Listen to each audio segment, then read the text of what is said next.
কত সন্তান দেখবেন মারে কষ্ট দেয়, বাবারে কষ্ট দেয়। এই জন্য কবি বলেছেন, তোমরা কোনোদিনও মা বাবার মনেতে কষ্ট দিও না। ওরে পৃথিবীতে মায়ের মতো আপন কেউ হবে না।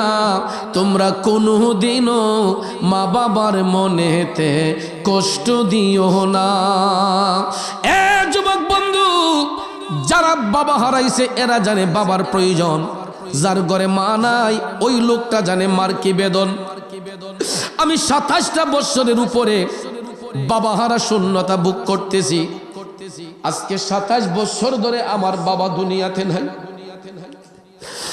বর্তমানে আমাদের টাকা পয়সার অভাব নাই, ধন সম্পদের অভাব নাই, গাড়ি বাড়ির অভাব নাই, কিন্তু আমরা 6টা ভাই বোন মৃত্যুর আগ পর্যন্ত এই জবান দিয়ে আর বাবা ডাকতে পারবো না। 27 বছরের উপরে বাবা নামক বট গাছটা অন্ধকার কবরে। ভাইয়ের আমার, বন্ধুরা আমার, আমি এমন একটা পুরা কপাল্লা সন্তান, যেই বয়সে বাবা হারাইছি। আমি আমার বাবার জানাজার নামাজের ইমামতি করার যোগ্যতা তখন আমার ছিল না, ছোট্ট ছিলাম। জানাজা পড়াইবার মতো বয়স আমার ছিল না।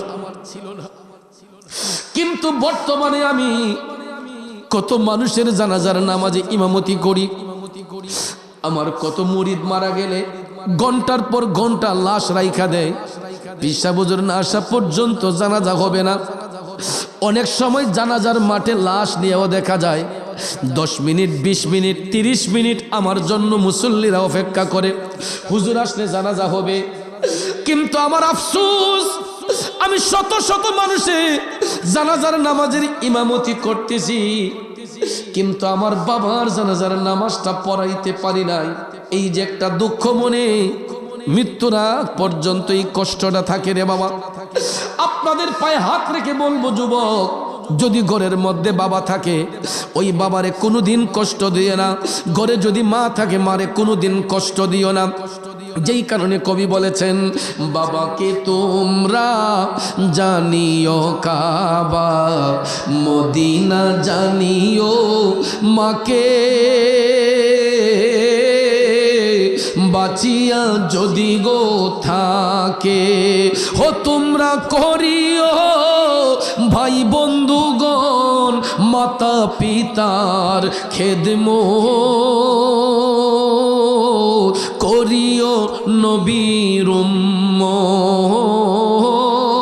করিও নবীর উম্মত। পায়ে হাত ধরে বলে যাব যুবক, বাবা মারে কোনোদিন কষ্ট দিও না। আমি আমার মারে নিয়ে সারাটা দেশ গর্ব করি। কেন জানেননি? এই যে আমি সন্তানটা মাহফিলে থাকি, রাত অনেক সময় 1টা হয়, 2টা হয়, 2:30 হয়ে যায়, ঘরের সব সদস্য ঘুমায়া যায়, কিন্তু আমার পৃথিবীর শ্রেষ্ঠ বন্ধু আমার মায়ের চোখে ঘুম নাই। আজকেও যখন মাহফিলে আসবো, টেলিফোন যখন দিলাম, মোবাইল যখন দিলাম, আম্মা কেমন আছেন আম্মা? আম্মা কৈফুত আজকে মাহফিল কোথায়? আমি বলছি গাজীপুর জেলার কালীগঞ্জ উপজেলায়। আম্মা কৈফুত এলাকার মানুষটি ভালো নেই, এলাকাটা ঠিক আছে নি ফুত, রাস্তাঘাট ঠিক আছে নি? এরপরে কৈফুত কমিটিতে বুঝাইয়া কইও যে আমার আম্মা কইছে আমার আগে দিয়েন। দেখেন মা সন্তানের নিয়ে কত টেনশন করে যে মাহফিল কমিটিরে বইল মাহফিলের পরে যাতে তোমার একটা নিরাপদ জায়গায় পৌঁছাইয়া দেয়। আজ পর্যন্ত আমার স্ত্রীও তো বলে নাই যে মাহফিল শেষ কইরা কমিটির লোকরে বলবেন আপনার রাস্তা গায়ে দেওয়ার জন্য। কিন্তু আমার পৃথিবীর শ্রেষ্ঠ বন্ধু আমার মা, আমি সন্তানকে নিয়ে কত চিন্তা করতেছে দেখুন। শুধু আমার মা কেন, প্রত্যেকটা সন্তানের মা, তার বাচ্চা যদি মায়ের চোখের আড়ালে থাকে, একটা মাও ঠিক মতো খায় না, ঠিক মতো ঘুমায় না। ওরে হাতে পায়ে তেল মাইখা মাই দিল শক্ত করি, প্রসাব পায়খানায় আমি মায়ের কুলে করি, তবু না আমার রাগ হইল ভিজল গুয়ে মুতে, আমার সুখ নাই রাখিয়া মাই থাকে ভিজাতে। আরে অসুখ হইলে দেখি চায়া আমার আমার মাই রইছে বিছানায় বহিয়া রে, বলে আমায় আল্লাহ যাও গো লইয়া সন্তানের নিও না, দুঃখের দরদি আমার জনম দুঃখী মা, গর্ভধারিণী মা জনম দুঃখিনী মা, দুঃখের দরদি আমার জনম দুঃখী মা। ঠিক কিনা বলেন যুবক ভাইয়ের আমার, বাবাজিরা আমার, ওই মা সন্তানের শত্রু হয় না। সন্তান যদি বিপদগ্রস্ত হয়, আঘাতপ্রাপ্ত হয়, দেখবেন ঘরের কেউ যাওয়ার আগে সবার আগে দৌড়াইয়া মা চলে যাবে। এ বন্ধু, এই জন্য একটা কথা মনে রাখবেন, পৃথিবীর সব শূন্যস্থান পূরণ করা যায়, দুইটা শূন্যস্থান কোনোদিন পূরণ করা যায় না। ভাই একজন মারা গেছে, আরেকটাকে ভাই ডাকা যায়। বোন একজন মরে গেলে আরেকটা বোন পাওয়া যায়। বন্ধু একজন হারিয়ে গেলে আরেকটা বন্ধু পাওয়া যায়। ঘরের স্ত্রী মারা গেলে আরেকটা বিয়ে করে বউ আনা যায়। কিন্তু যদি মা বাবা দুনিয়া থেকে চলে যায়, এই দুইটা আসনে অন্য কোনো নারী পুরুষকে বসাইলে নিজের মা বাবার মতো কি স্বাদ পাওয়া যায়? পাওয়া যাবে? এই জন্য থাকতে চিনতে হবে, মরলে চিনলে হবে না। আমরা তো অনেকে মনে করি যে মা বাপরে দিলে নি সম্পদ কমে যায়। মা বাপ বেশি কিছু চাই না মিয়া। এ সোমবাজারের ভাইয়েরা, বাজার থেকে বাড়িতে আসছেন, আপনার মার জন্য 50 টাকার পান সুপারি নিয়ে আসেন। আইনা ডাক দিয়া বলবেন যে আম্মা আপনার জন্য পান সুপারি আনছি। দেখবেন আপনার মা সারাটা বাড়ি অ্যাডভাইস করবে যে আমার ছেলের মতো এমন কোনো ছেলে ওই নাই। মধুমাখা জবান মোবারক দিয়া আমার রসুল ওই কালেমার দাওয়াত নিয়ে প্রথম গিয়েছিলেন আপন চাচা আবু জেহেলের কাছে। কার কাছে? আবু জেহেলের কাছে রসুল যাইয়া কালেমার দাওয়াত দিলেন। চাচা এই কালেমা সত্যবাণী, আপনি কালেমা পড়ুন। আবু জেহেল ডাক দিয়া কই ভাতিজা, তোমার এই কালেমা যে সত্যবাণী, এটার কি প্রমাণ তোমার কাছে আছে? মুচকি মুচকি হাসি দিয়া আমার নবী কামলিওয়ালা বললেন, চাচা এই কালেমা যে সত্যবাণী, কোন প্রমাণটা আপনার দরকার? কোন প্রমাণটা দিলে আপনি বিশ্বাস করবেন যে এই কালেমা সত্যবাণী? আবু জেহেল ডাক দিয়া কই, যদি তুমি আসমানের চন্দ্রকে 2 টুকরো করে দেখাতে পারো তাইলে মনে করব তোমার এই কালেমা সত্যবাণী।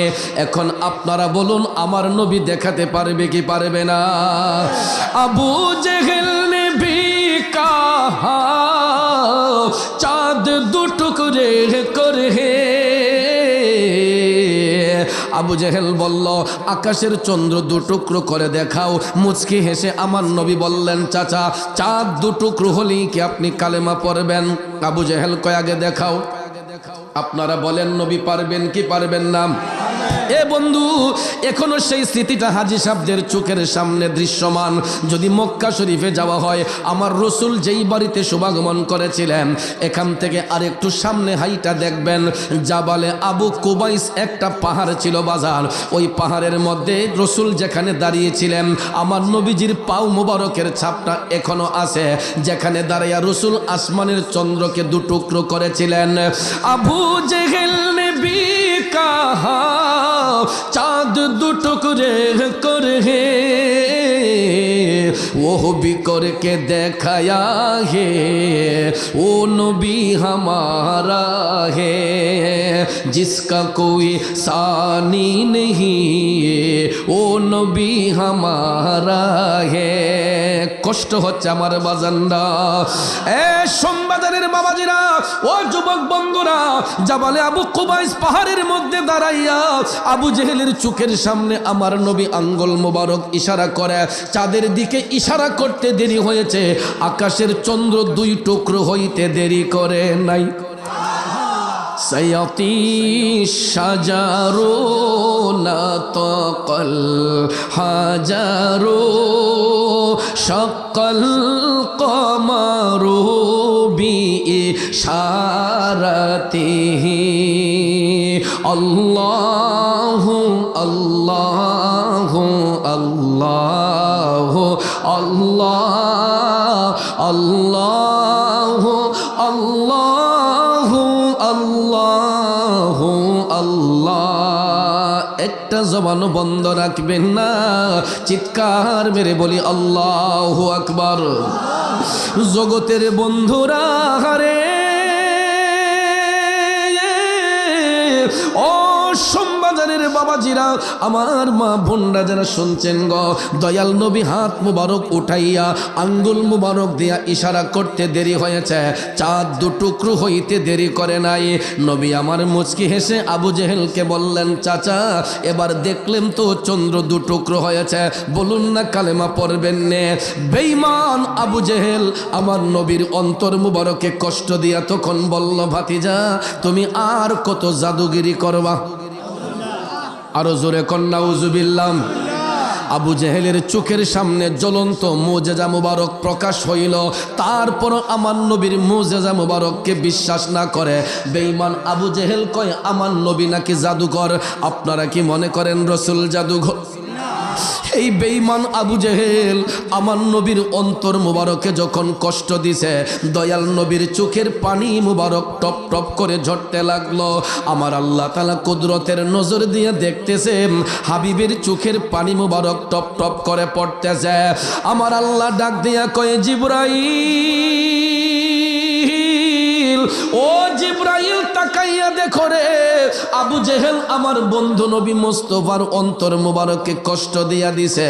আল্লাহ তাআলা কয়, ও জিবরাইল আমার বন্ধু নবী মুস্তাফার সামান্যতম কষ্ট আমি আল্লাহ সহ্য করতে পারি না।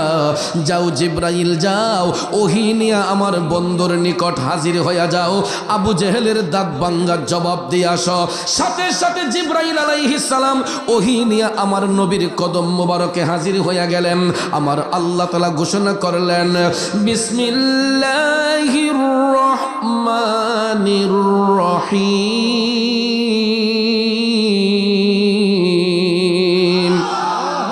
খাতামাল্লাহু আলা কুলুবিহিম ওয়া আলা সামইহিম ওয়া আলা আবসারিহিম গিশাওয়া।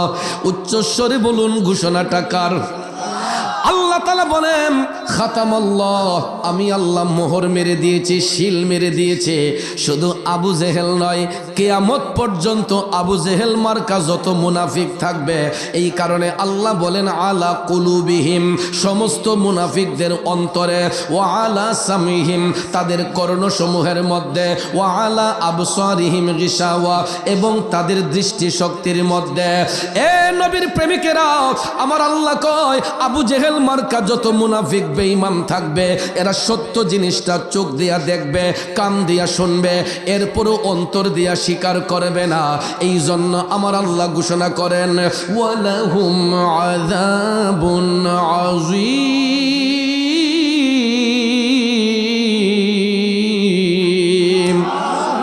ওই সমস্ত মুনাফিকদের জন্য আমি আল্লাহ যন্ত্রণাদায়ক শাস্তি নির্ধারণ করে রেখেছে।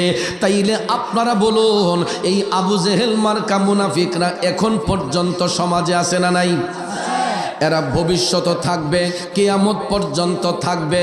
এই জন্য ভাইয়ের আমার, দয়াল নবীর সাথে যারা প্রতারণা করে, বেঈমানি করে, এরা মুনাফিক হয়। আর মুনাফিকের চরিত্র সম্পর্কে আমার রাসূল বলেছেন, মুনাফিক বেঈমানরা কাফেরের চেয়েও খারাপ। কাফের মুশরিকরা তো জেনে বুঝে কাফের মুশরিক, এরা বেদিন। এই জন্য রাসূল বলেন, মুনাফিক কোনো হিন্দু বৌদ্ধ খ্রিস্টানের মধ্যে হবে না, মুনাফিক হবে মুসলমানের মধ্যে কিছু সংখ্যক লোক। ঠিক কিনা কর? এই জন্য বাজান, সব মুসলমান সমান নয়, মুসলমান দুই ভাগে বিভক্ত। কিছু কিছু মুসলমান হবে মুমিন, কিছু কিছু মুসলমান হবে মুনাফিক। ঠিক কিনা কর? এই কারণে কবি বলেছেন, বিয়াদবে রাসূল যারা নবীর দেখা পাবে না, গোলামে রাসূল হইবে যারা, নবীজি তাদের ভুলবেন না। কথা বলেন ঠিক কিনা? আপনারা বলতে পারেন, চৌধুরী সাহেব সারা জীবন দিয়ে শুনলাম আশেকে রাসূল হইবে যারা, নবী তাদের ভুলবেন না। আপনি দি গোলামে রাসূল বললেন, এটা কেন বললেন? এই জন্য বলেছি আমার বাজানরা, আশেকে রাসূল এটা অনেক উপরের দরজার লকব। আমাদের মতো অযোগ্য ব্যক্তিদের নামের আগে আশেকে রাসূল কথাটা মানায় না। আমাদের নামের আগে অযোগ্য, আমরা অযোগ্য ব্যক্তিদের নামের আগে আশেকে রাসূল কথাটা মানায় না। কারণ নবীজি তো এখনো আমাদেরকে গোলাম বলেই স্বীকার করেন নাই। কথা বলেন ঠিক কিনা? এই যে এতটা বৎসর পার করলাম, বলেন তো আমাদের ভাঙ্গা ঘরে কই দিন দয়াল নবীর মেহমান হিসেবে পাইছেন? কই দিন আমার নবীর দিদার পাইছেন? যদি অন্তত একটা বার নবীর দিদার পাইতাম, তাইলে হয়তো বুঝতাম যে রসুল আমাকে গোলাম বলে স্বীকার করছে। ঠিক কিনা? আশেকে রাসূল তো অনেক উপরের দরজার লোক। আগে নবীর গোলামি করুন। গোলামি যদি করতে পারেন, গোলামিটা যদি গোলামির মতো হয়, অটোমেটিকলি একদিন আশেকের খাতায় নাম উঠে যাবে। কারণ আবু জেহেল রসুল দেখার পরও রসুল চিনে নাই। পরিণামটা ভালো না খারাপ? কেমন খারাপ? যারা মক্কা শরীফ গিয়েছেন হজ করার জন্য, আপনারা নিজ চোখে দেখেছেন, বাইতুল্লাহর তাওয়াফ শেষ করে সাফা মারওয়া সাই করে যখন বের হবেন, বের হইলে দেখবেন নাক বরাবর সোজা মিস্টার আবু জেহেলের বাড়ি। যেই লোকের স্ট্যান্ডার প্রয়োজন নাই, এই লোকেও কয় না একটু পেশাব পায়খানা কইরা আসি, দরকার না হইলো কোথায় হইলো একটু পেশাব কইরা। কথা কোন ঠিক না? ঠিক। যখন শুনে এটা আবু জেহেলের বাড়ি, কথা বলেন ঠিক কিনা? তা আমি গত অক্টোবরে আসছি উমরা শেষ করে। তা এবার দুইজন মুরব্বী নিয়ে গেছিলাম, আমার অত্যন্ত কাছের মহব্বতের। তা আমি বললাম যে ভাই সাহেব, এই যে এটা আবু জেহেলের বাড়ি। হ্যাঁ, অন্তি মুরব্বী তাজ হয়ে গেছে গা, তাওয়াফ কইরা প্রথমে একটু দুর্বল হয়ে গেছে, মুরব্বী মানুষ তো একটু দুর্বল হয়ে গেছে। যখন কইছি যে এটা আবু জেহেলের বাড়ি, একদম পুরা তাজ হয়ে গেছে। হ্যাঁ, কইতেলে আমার একটু ইয়ে করণ লাগবো, পেশাব করণ লাগবো। দুইজন মুরব্বী দুইজনই কয় না আবু জেহেলের বাড়ি এটা, কইতেলে এখানে একটু ইস্তেঞ্জা করণ লাগবো। কারণ ভাইয়ার আমার আবু জেহেলের বাড়ির মধ্যে হাজি সাহেবদের পেশাব পায়খানার জায়গা। ঠিক কিনা কোন? কিন্তু যারা নবীর গোলামি করেছেন তাদের স্থান হয় নবীজির পাশে। হযরত আবু বকর সিদ্দিক, হযরত ওমর রাদিয়াল্লাহু তাআলা আনহুমা আমার নবীকে ভালোবাসার কারণে তারা দুইজন আমার নবীর পাশে শুয়েছেন। কথা বলেন ঠিক কিনা? আবু জেহেল নবীকে দেখার পরেও আমার নবীরে চিনে নাই, এই জন্য এই পরিণাম হলো তার বাড়ির মধ্যে হাজি সাহেবদের পেশাব পায়খানার জায়গা। বন্ধুরা আমার, বাবাজিরা, অথচ দেখে আমার নবীর জামানায় থাকার পরেও জাহিরি চোখ দিয়া কোনোদিন আমার নবীর সাথে সরাসরি দেখা সাক্ষাৎ হয় নাই। অন্তরে নবীর মহব্বত ছিল, ভালোবাসা ছিল, কিন্তু জাহিরি চোখ দিয়া কোনোদিন সরাসরি আমার নবীকে দেখেন নাই। অন্তর দিয়া রসুলকে ভালোবাসতেন, এই জন্য মহব্বত করার কারণে, ভালোবাসার কারণে আমার দয়াল নবী খুশি হইয়া ওই আশেকের জন্য হাদিয়া বরাদ্দ করেছে। ওই আশেকের নামটা জানার আগ্রহ আছে না নাই? ও আশিকুন কা ऐसा बने হযরত ওয়াইসুল করনি বনে। নামটা চিনছেন নে? ওয়াইস আল করনি আমার নবীর প্রেমে পাগল ছিলেন। কেমন পাগল ছিলেন বাবাজিরা আমার? উহুদের ময়দানে আমার মদিনার কামলিওয়ালা নবী মুসলমানদের পক্ষে, মুমিনদের পক্ষে যখন দাঁড়িয়েছিলেন, কাফেরদের পক্ষ থেকে যখন পাথর ছুঁড়ে মারা হয়েছিল, একটা পাথর আইসা নবীজির দাঁত মুবারকের মধ্যে লেগেছে। আমার দয়াল নবীর দাঁত মুবারক ভাঙ্গিয়া রক্ত মুবারক যখন জর্জর করে পড়তেছে, উহুদ পাহাড়ের একটা পার্শ্বে রসুল গিয়া সেখানে অবস্থান করেছিলেন। আমি 2017 সালে যখন গিয়েছিলাম তখন ওই জায়গাটা আমি নিজের চোখে দেখে আসছি। এখনো নবীজির হাত মুবারকের ছাপ, পাও মুবারকের ছাপ এই উহুদ পাহাড়ের মধ্যে লেগে আছে। দামদান মুবারক শহীদ হওয়ার পরে রসুল যেই জায়গাটাতে বসেছিলেন, কিন্তু বর্তমানে আরবের সরকার সিমেন্ট দিয়ে ওই জায়গাটাকে একটু বন্ধ করে দিয়েছে, যাতে হাজি সাহেবরা গ্যাদারিং না করে। আমার ভাইয়েরা, বন্ধুরা, দয়াল নবীর দাঁত মুবারক শাহাদাত বরণ করলো উহুদের ময়দানে। আমার দয়াল নবীর দাঁত মুবারক শাহাদাত বরণ করেছে, এই সংবাদটা পেয়েছিলেন করম দেশের নির্জন এলাকার একজন আশিকে রসুল। ওই আশিকে রসুলের নাম হচ্ছে হযরতে ওয়াইস আল করনি।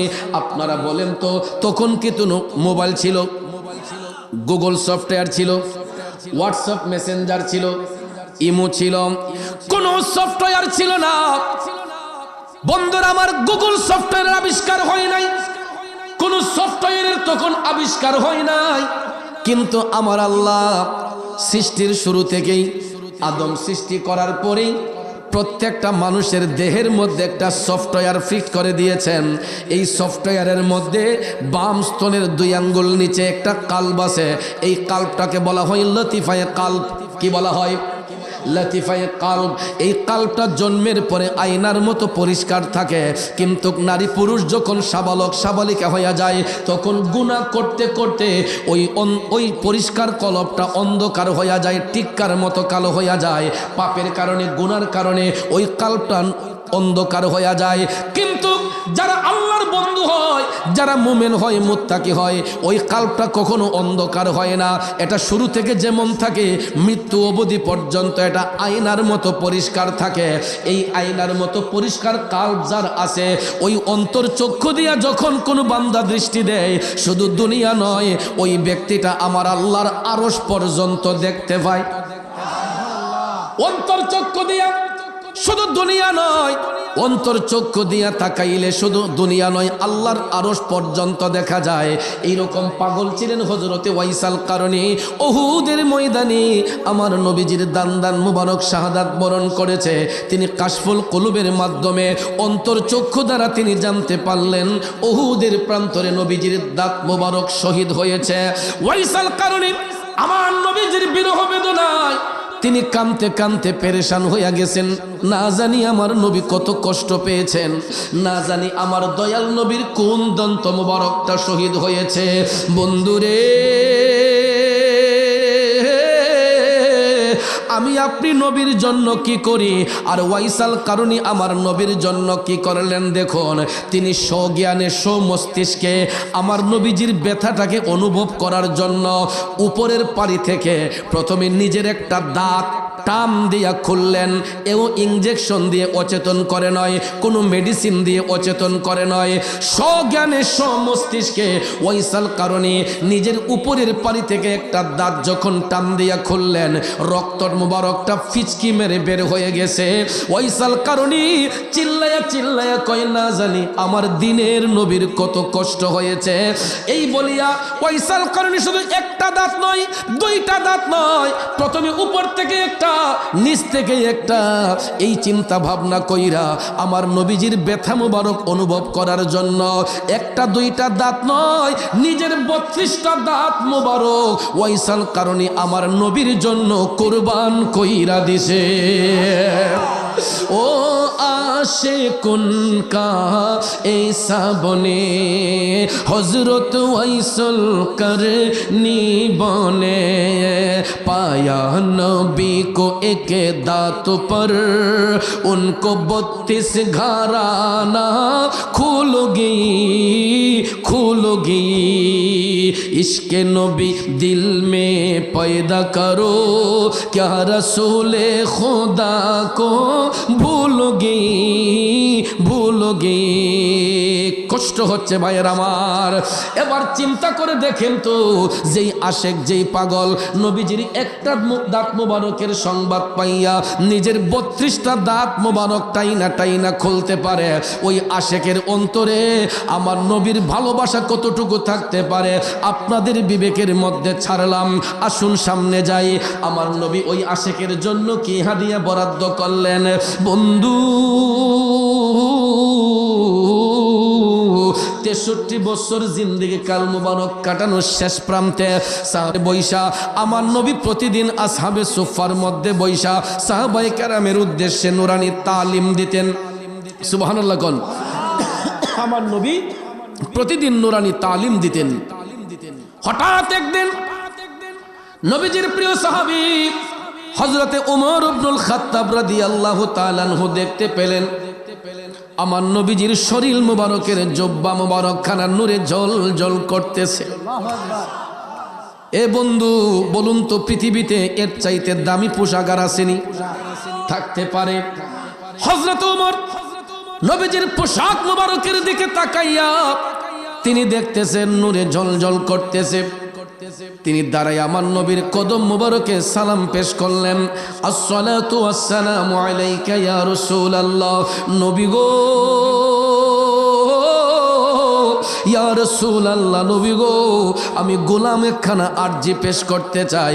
আমার রাসূল বললেন উমর কি আরজি পেশ করবা? হযরতে উমর ডাক দিয়ে কই নবী গো আমি এই আরজি পেশ করতে চাই, আপনার শরীর মোবারকের জুব্বা মোবারক খানা নূরে ঝলঝল করতেছে। ইয়া রাসূলুল্লাহ নবী গো যেই দিন আপনার বেসাল হয়ে যাবে, আপনার ইন্তেকাল মোবারক হবে, আপনার এই জুব্বা নিয়ে তো অনেকেই টানাটানি করবে। ইয়া রাসূলুল্লাহ নবী গো আমি উমর আপনার কদমে জানতে চাই এই জুব্বা মোবারক খানা কি করব, কাকে দান করব? আমার নবী কথা বলছেন না, দয়াল নবী কোনো উত্তর করছেন না। এমন সময় দেখা যায় বেলায়েতের বাদশা শেরে খুদা হযরতে মাওলাই আলী দাঁড়াইয়া নবীকে সালাম দিলেন। একই প্রশ্ন করলেন, নবী উত্তর করেন না। অন্যান্য সাহাবায়ে কেরামের মধ্যে আরো কয়েকজন প্রশ্ন করলেন, আমার নবী উত্তর করেন না। কিছুক্ষণ পরে দেখা যায় নবীজির চোখের পানি মুবারক টপ টপ করে পড়তেছে। হযরত ওমর রাদিয়াল্লাহু তাআলা আনহু ডাক দিয়ে বললেন, নবী গো ওগো মায়ার নবীজি আপনার চোখের পানি মুবারক টপ টপ করে পড়তেছে। নবী গো আমরা গোলামরা কি কোনো কারণে আপনার অন্তর মুবারকে কষ্ট দিয়েছি? আমার নবী কয় না রে সাহাবারা, তোমরা কখনো আমাকে কষ্ট দিতে পারো না। হযরত ওমর ডাক দিয়ে কয় তাইলে নবী গো কোনোদিন তো আপনাকে এমন করে কান্না করতে দেখি নাই। আমার মদিনার কামলিওয়ালা নবী ডাক দিয়ে বলতেছেন, ওমর ও আলী আমি এই মুহূর্তে আমার একটা পাগলার কথা স্মরণ কইরা কাঁদতেছি। সাহাবায়ে কেরাম ডাক দিয়া কয় নবী গো কে সেই ভাগ্যবান পাগল যার জন্য দিনের নবী চোখের পানি ছেড়ে কান্দে? ইয়া রাসূলুল্লাহ আমরা জানতে চাই কে সেই প্রেমের পাগলটা যার জন্য দিনের নবী চোখের পানি ছেড়ে কান্না করে? তখন রাসূল বললেন, ওমর আমার এই পাগলার নাম হলো ওয়াইস। নাম কি? সাহাবায়ে কেরাম ডাক দেয়া কয় নবী গো আজকে প্রথম নামটা শুনলাম, আমরা তো কোনোদিন ওই নাম শুনি নাই, উনি কোথায় থাকে? তখন রাসূল বললেন, ইয়ামেন দেশের অন্তরালে ছোট্ট একটা এলাকা করণ, এই করণ দেশের মধ্যে আমার পাগল ওয়াইস বাস করে। আমার রাসূল বললেন, ওমর আমার ওয়াইসের জন্য আমার অনেক ভালোবাসা, অনেক দোয়া। তোমরা একটা কাজ করবা, যেই দিন আমি রাসূলের ভেসাল হয়ে যাবে, যেই দিন আমি নবীর ইন্তেকাল মুবারক হবে, আমার এই জুব্বা নিয়ে তোমরা কখনো টানাটানি করবা না। তুমি যদি কোনোদিন সুযোগ হয় ইয়ামেন দেশে যদি যাওয়া হয়, কোনো কারণে যদি আমার ওয়াইসের সঙ্গে সাক্ষাৎ হয়, আমি নবীর পক্ষ থেকে তাকে সালাম দিবা। সুবহানাল্লাহ। আমার গুনাহগার উম্মতের জন্য তার একটু দোয়া করতে বলবা। আর আমি নবীর পক্ষ থেকে আমার এই জুব্বাখানা তোমরা আমার ওয়াইসকে হাদিয়া দিয়ে আসবা। আরো জোরে জোরে কন্যা সুবহানাল্লাহ। পাইলে নিরালাই গো নবী পাইলে নিরালাই, পাইলে নিরালাই গো নবী পাইলে নিরালাই। আমরা দুই কদমে চুমু খাবো, দুই কদমে চুমু খাবো, কদম ধুলি মাখবো গায়ে। পাইলে নিরালাই গো নবী পাইলে নিরালাই, পাইলে নিরালাই গো নবী পাইলে নিরালাই। কষ্ট হচ্ছে আমার বাবাজিরা, গভীর মনোযোগ মনোযোগ। আমার মদিনার কামলিওয়ালা নবী এই কথা বলার সাথে সাথে হযরতে ওমর ডাক দিয়া বলতেছেন, নবী গো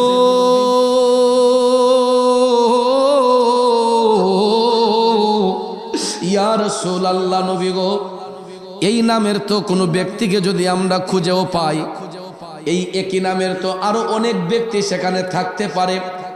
আপনার পাগল ওয়াইসকে আমরা চিনব কেমন করে?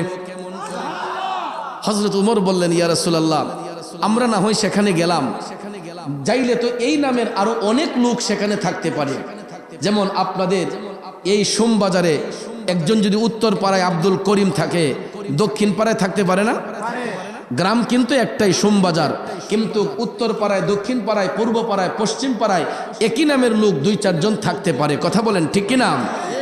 যুবক ভাইয়ের আমার, সাহাবায়ে কেরাম জানতে চাইলেন, ইয়া রাসূলুল্লাহ নবী গো আপনার পাগল ওয়াইসকে আমরা চিনব কেমন করে? আপনারা বলুন, ওয়াইসাল কারণীর সাথে দয়াল নবীর সরাসরি কখনো সাক্ষাৎ হয় নাই। এমত অবস্থায় সাহাবায়ে কেরাম জানতে চাইলেন, নবী গো, আপনার পাগল ওয়াইসকে আমরা চিনব কেমন করে? আপনারা বলুন, আমার নবী চিনাতে পারবেন কি পারবেন না? এই বিশ্বাস আপনাদের আছে না নাই? বন্ধু, সাহাবায়ে কেরাম এই কথা বলার পরে আমার রসুল বললেন, হে ওমর, যদি কোনোদিন আমার ওয়াইসকে খুঁজে পাও, এত সহজে সে তার নাম পরিচয় বলবে না। নবী ভবিষ্যৎবাণী করতেছেন যে এত সহজে সে তার পরিচয় দিবে না, কিন্তু তোমরা দেখবা তার ডান হাতটা মুঠ করা থাকবে। হাতের মুঠটা যদি খুলতে পারো, বুঝবা যে সেই আমার ওয়াইস। তার হাতের মধ্যে একটা সাদা রঙের দাগ থাকবে, সাদা দাগ থাকবে। এই দাগটা যদি খুঁজে পাও, বুঝবা সেই হলো আমার ওয়াইস। নবীর কথা সত্য না মিথ্যা? সাহাবায়ে কেরাম এটা শোনার সঙ্গে সঙ্গে তারা আপন আপন হুজরাতে চলে গেলেন। দয়াল নবীর কথা মোবারকের প্রতি বিশ্বাস স্থাপন করে সাহাবায়ে কেরাম যার যার মতো করে আপন আপন হুজরাতে চলে গেলেন। এরপর থেকে দিন যায় রাত যায়, দিন যায় রাত যায়, যাইতে যাইতে যাইতে যাইতে রে ও বন্ধু, হঠাৎ একদিন শোনা যায় আমার মদিনার কামলিওয়ালা নবী, দয়ার নবী, মায়ার নবীর ভেসাল মোবারক হয়েছে, ইন্তেকাল মোবারক হয়েছে। সুবহানাল্লাহ। এখন কি বলবেন নবী মরা নবী? তাইলে কেউ যদি প্রশ্ন করে, রসুল যদি ইন্তেকাল হয়ে থাকে, তাইলে আবার উনি জিন্দা নবী হয় কেমনে? কথা কোন প্রশ্ন আছে কিনা? যে রসুল যদি জিন্দা নবী হন, জিন্দা নবীর আবার ইন্তেকাল হয় কেন? এই ইমোশনাল কথা বলে বাতিল আকীদার লোকগুলা আমাদেরকে ব্ল্যাকমেইল করে, সাধারণ মুসলমানদেরকে এরকম ভাবে ব্ল্যাকমেইল করে যে রসুল যদি জিন্দা নবী হন, তাহলে জিন্দা নবীর আবার ইন্তেকাল হয় কেন? এখন তারে উত্তরটা দিবেন কেমন করে? আপনি তো মাদ্রাসায় পড়েন নাই, মাদ্রাসার বারান্দায় যান নাই, জেনারেল শিক্ষিত মানুষ ইমোশনাল ব্ল্যাকমেইল আপনাকে করে ফেলছে। ওই সমস্ত বাতিল ফেরকারা কই রসুল যদি জিন্দা নবী হয়, জিন্দা নবীর আবার ইন্তেকাল হয় কেন? এখন তাকে উত্তরটা দিবেন কেমন করে? এ কালীগঞ্জের নবীর প্রেমিকারা রে, এই উত্তরটা দেওয়ার জন্য আপনাকে মাদ্রাসার বারান্দায়ও যেতে হবে না, শুধু আকল দিয়া, বিবেক দিয়া ওই প্রশ্নকারীকে বলবেন, আচ্ছা ভাই আপনি বলুন তো, রসুল কি শিখতে আসছেন নাকি শিখাইতে আসছেন? আল্লাহ ব্যতীত এই পৃথিবীতে আমার নবীর কোনো শিক্ষক আছে? কথা বলেন, আছে? আমার দয়াল নবী, মায়ার নবীর শিক্ষক অনলি ওয়ান পারসন, তিনি হলেন আওয়ার গড। আর রব্বুল আলামিনের একজন স্পেশাল ছাত্র, উনি হচ্ছেন আওয়ার প্রফেট মুহাম্মদুর রাসূলুল্লাহ সাল্লাল্লাহু আলাইহি ওয়াসাল্লাম। ঠিক না বেঠিক?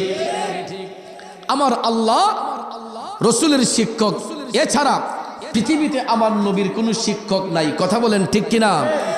কুল্লু নাফসিন যায়িকাতুল মাউত, প্রত্যেক আত্মাকে মৃত্যুর স্বাদ গ্রহণ করতে হবে। যে জাতির জন্ম হয় সে জাতির মৃত্যু অনিবার্য। ঠিক কিনা কন?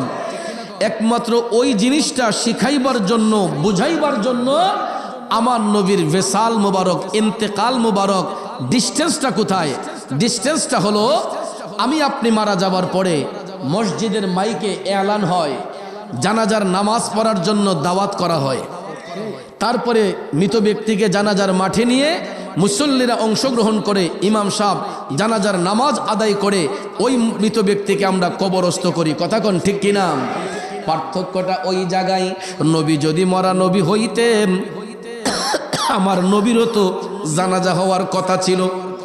ঠিক কিনা কন? নবী যদি মরা নবী হইতেন, নবীজির ইন্তেকালের পরও তো জানাজা হওয়ার কথা ছিল। নীল আকাশের নিচে এমন কোন মায়ের সন্তান যদি সহি সনদ দিয়া একটা দলিল দিতে পারে যে নবীজির ইন্তেকালের পরে জানাজা পড়াইছে অমুক ইমাম সাহেব, তাকে আমি মুরাদ চৌধুরী আমার সামর্থ্য অনুসারে 20 লক্ষ টাকা ঘোষণা করলাম। আল্লাহু আকবার, ইয়া রাসূলুল্লাহ। যুবক ভাইয়েরা আমার,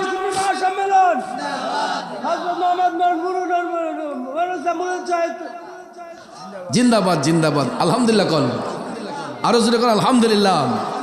ভাইয়েরা আমার, বলতেছিলাম কি, আমার 20 লাখ কেন 20 পয়সাও দিতে হবে না, মৌলভী সাহেব একটা দলিলও দিতে পারবে না। কারণ পৃথিবীতে এমন কোনো মায়ের সন্তান জন্মগ্রহণ করে নাই যে একটা দলিল দিতে পারবে।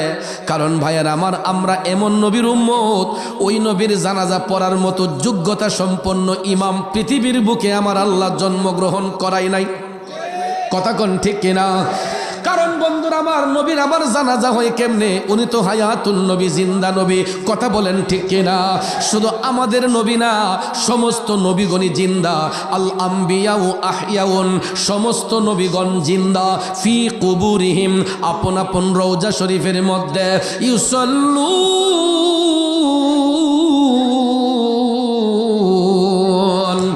তারা নির্দিষ্ট টাইমে সালাত আদায় করেন। আল্লাহু আকবার কন। শুধু আমাদের নবী নয়, সমস্ত নবীগণ জিন্দা আপন আপন রওজা শরীফের মধ্যে। ঠিক কিনা কম? এ বন্ধুরা আমার, বাবাজিরা, এই জন্য আমার রাসূল বলতেছেন, মান যারা কবরি ওয়াজাবাত লাহু শাফাআতিহি, যারা আমি রাসূলের রওজা জিয়ারত করে তাদের জন্য শাফাআত করা আমার জন্য ওয়াজিব হয়ে যায়।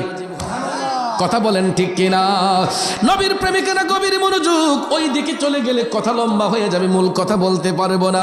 আসুন মূল কথায় চলে যাই। আমার নবী হায়াতুন নবী, জিন্দা নবী, এটাই হলো আমাদের ঈমান। ঠিক কিনা কম? এবার ময়ান নবীর বেসাল মুবারকের পরে হযরতে ওমর, হযরতে মাওলা আলী নবীজির জিয়ারত শেষ করিয়া ওসিয়ত পালনের জন্য জুব্বা মুবারক খানা হাতে লইলেন। তারা দুইজন সফরের উদ্দেশ্যে রওনা হইলেন ইয়ামেন দেশে। কোন দেশে? ইয়ামেন দেশের উদ্দেশ্যে রওনা হয়ে গেলেন। যাইতে যাইতে যাইতে যাইতে তারা যখন ইয়ামেন দেশের মধ্যে গিয়ে উপস্থিত হইলেন, এখন বাজান ইয়ামেন তো হলো প্রদেশের নাম, ছোট্ট একটা এলাকার নাম করণ। এই করণ দেশের ঠিকানার পাচ্ছেন না, অনেকেই চিনে না। যেমন কালীগঞ্জ একটা উপজেলা, এই কালীগঞ্জ উপজেলার অধীনে এমনও গ্রাম আছে কালীগঞ্জে বাস করে আপনারা চিনেন না, আসেনি? অথচ দেখেন কালীগঞ্জ এই উপজেলার অধীনে আপনারা বাস করতেছেন। একই উপজেলায় বাস করে আমরা অনেকেই অনেক গ্রামের নাম আমাদের অজানা।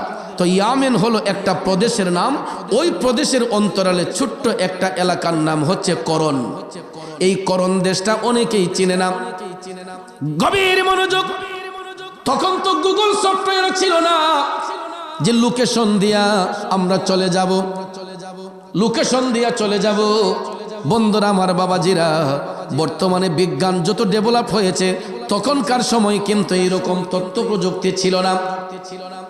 হযরত ওমর প্রতিদিন এক একটা মাজলিসের মধ্যে বৈশা আলোচনা করে বলতেন, কেউ করণ দেশ চিনেননি, কেউ চিনে না। হঠাৎ একদিন দেখা যায় গো, ইয়ামেন দেশে বড় একটা মাজলিস। এই মাজলিসের মধ্যে অনেক লোক সমাগম। হঠাৎ করে হযরত আলী ডাক দিয়া বললেন, ও মাজলিসের ভাইয়েরা, এখানে করণ দেশের কোনো লোক আসেননি? হঠাৎ করে দেখা যায় আল্লাহর রহমতে 2-4 জন লোক হাত উঠায় কয়, হুজুর, আমরা করণ দেশ থেকে এখানে বাণিজ্য করতে এসেছি। এটা বলার সঙ্গে সঙ্গে হযরত ওমর তাদেরকে কাছে আসতে বললেন। এরা যখন নিকটে আসলো, হযরতে ওমর তাদেরকে বললেন, আচ্ছা ভাই, আপনাদেরকে ডাকার কারণ হলো, বলেন তো আপনাদের করণ দেশে ওয়াইস নামে কোনো লোক বাস করেনি? এরা কয়, না হুজুর, এই নামের তো কোনো লোক আমাদের সমাজে বাস করে না। হযরত আলী ডাক দিয়া বললেন, আচ্ছা, এই নামের কাউকে আপনাদের এলাকার মধ্যে চিনেননি? তখন লোকেরা ডাক দিয়া কয়, হুজুর, ওই নামের কোনো লোক আমাদের সমাজে বাস করে না। তবে ওই নামের একটা পাগলা আছে আমাদের এলাকার মধ্যে হুজুর। প্রায় সময় দেখি একটা গাইড কান্দে লইয়া আমাদের এলাকায় নির্জন একটা জঙ্গল আছে, জঙ্গলের ভিতরে আসা যাওয়া করে। টপ টপ করে চোখের পানি ছেড়ে হযরত ওমর বললেন, ও মাজলিসের ভাইয়েরা রে, ও করণ দেশের ভাইয়েরা, আমরা ওই পাগলটাকেই খুঁজতেছি, ওই পাগলের সন্ধানে আমরা যেতে চাই। লোকেরা ডাক দিয়ে কই, হুজুর, এত লোকের ভিড়ে পাগলারে খুঁজেন কেন?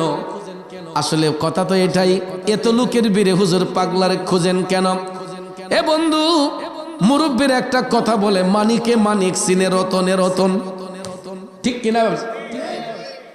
আপনার এই সোমবাজারের মধ্যেও এমনও পাগল আছে আমার আপনার চোখের সামন দিয়ে হাঁটতাছে, আমরা তাকে অবজ্ঞা করি, নিন্দা করি, কিন্তু যায়া দেখেন আমরা হয়তো তার নিন্দা করতে পারি, ওই সোমবাজারের পাগলাটাও গিয়া দেখেন আমার মৌলার সাথে প্রেমের কালেকশন ফিট করে রাখছে। কথা বলে আমার আপনার চোখের সামন দিয়া যাচ্ছে, কিন্তু আমরা তাকে চিনতে পারি না। যেমনটা চিনে নাই সেই করণ দেশের ভাইয়েরা, কয় হুজুর ওই নামের একটা পাগলা আছে, প্রায় সময় দেখি একটা গাইড কান্দে লইয়া জঙ্গলার ভিতরে আসা যাওয়া করে। হযরতে ওমর আবেগপ্রত হইয়া বলতেছেন ওই পাগলার সন্ধানে আমাদেরকে একটু নিয়ে যাবেন নি? তখন লোকেরা কয় হুজুর আমরা নিয়ে যেতে পারি, কিন্তু আমরা জঙ্গলার ভিতরে যেতে পারবো না। কেন? হুজুর জঙ্গলার ভিতরে হিংস্র প্রাণী থাকে, জঙ্গলার ভিতরে হিংস্র প্রাণী থাকে, এই ভয়ে আমাদের এলাকার কেউ জঙ্গলার ভিতরে যায় না। কিন্তু বাজান যারা আল্লাহর বন্ধু হইয়া যায় এদেরকে জঙ্গলার বাঘেও খায় না। ঠিক কিনা বলেন? গভীর মনোযোগ।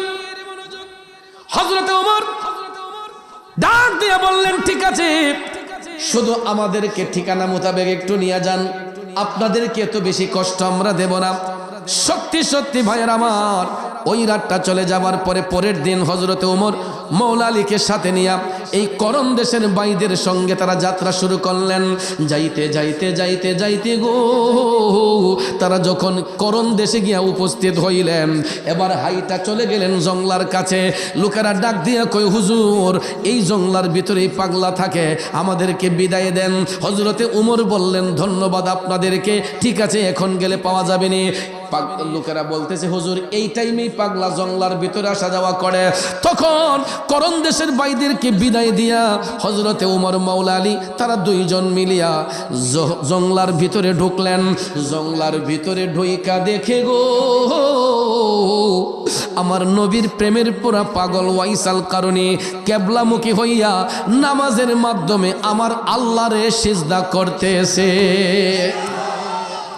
এই জন্য কবি বলেন নামাজ পড়ো রে গহিনে ডুবিয়া নামাজ পড়ো, ওরে পঞ্চ আত্মা মুক্তা দিয়া জ্ঞানীমান সাজাইও রে গহিনে ডুবিয়া নামাজ পড়ো।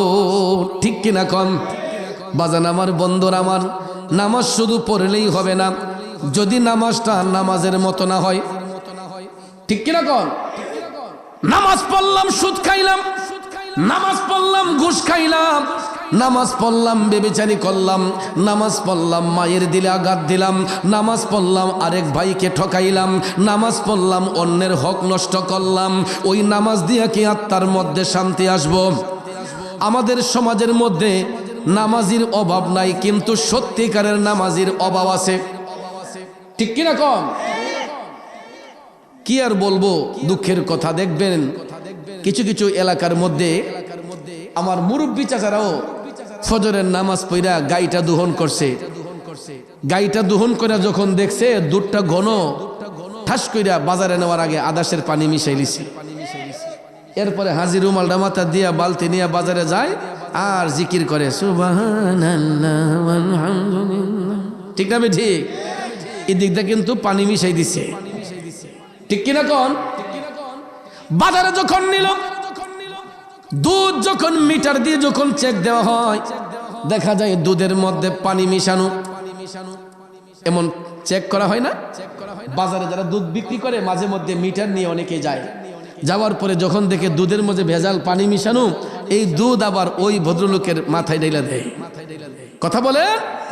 তাইলে চিন্তা করেন, আল্লাহ তাআলা বলেছেন ইন্নাস সালাতা তানহা আনিল ফাহশাই ওয়াল মুনকার, নামাজ আল্লাহর বান্দাদেরকে অশ্লীল কাজ থেকে, খারাপ কাজ থেকে মুক্ত করে আনে। কিন্তু দেখা যায় চাচা নামাজ পড়া আরো অশ্লীল কাজে যুক্ত হয়ে গেছে। শুধু 40 টাকা 50 টাকা লাভের জন্য আরেক ভদ্রলোকের দিলের মধ্যে আঘাত দিছে, আরেক মানুষের মনের মধ্যে কষ্ট দিছে। ঠিক কিনা কম? এই জন্য কবি বলেন আরে মন ভাঙ্গে না মসজিদ ভাঙ্গে, ভাঙ্গে আমার আল্লাহর ঘর, ভাঙ্গে আমার আল্লাহর ঘর, মন মন্দিরে আল্লাহর বাড়ি, ব্যথা দিস না তার ভিতর। ঠিক কিনা বলেন?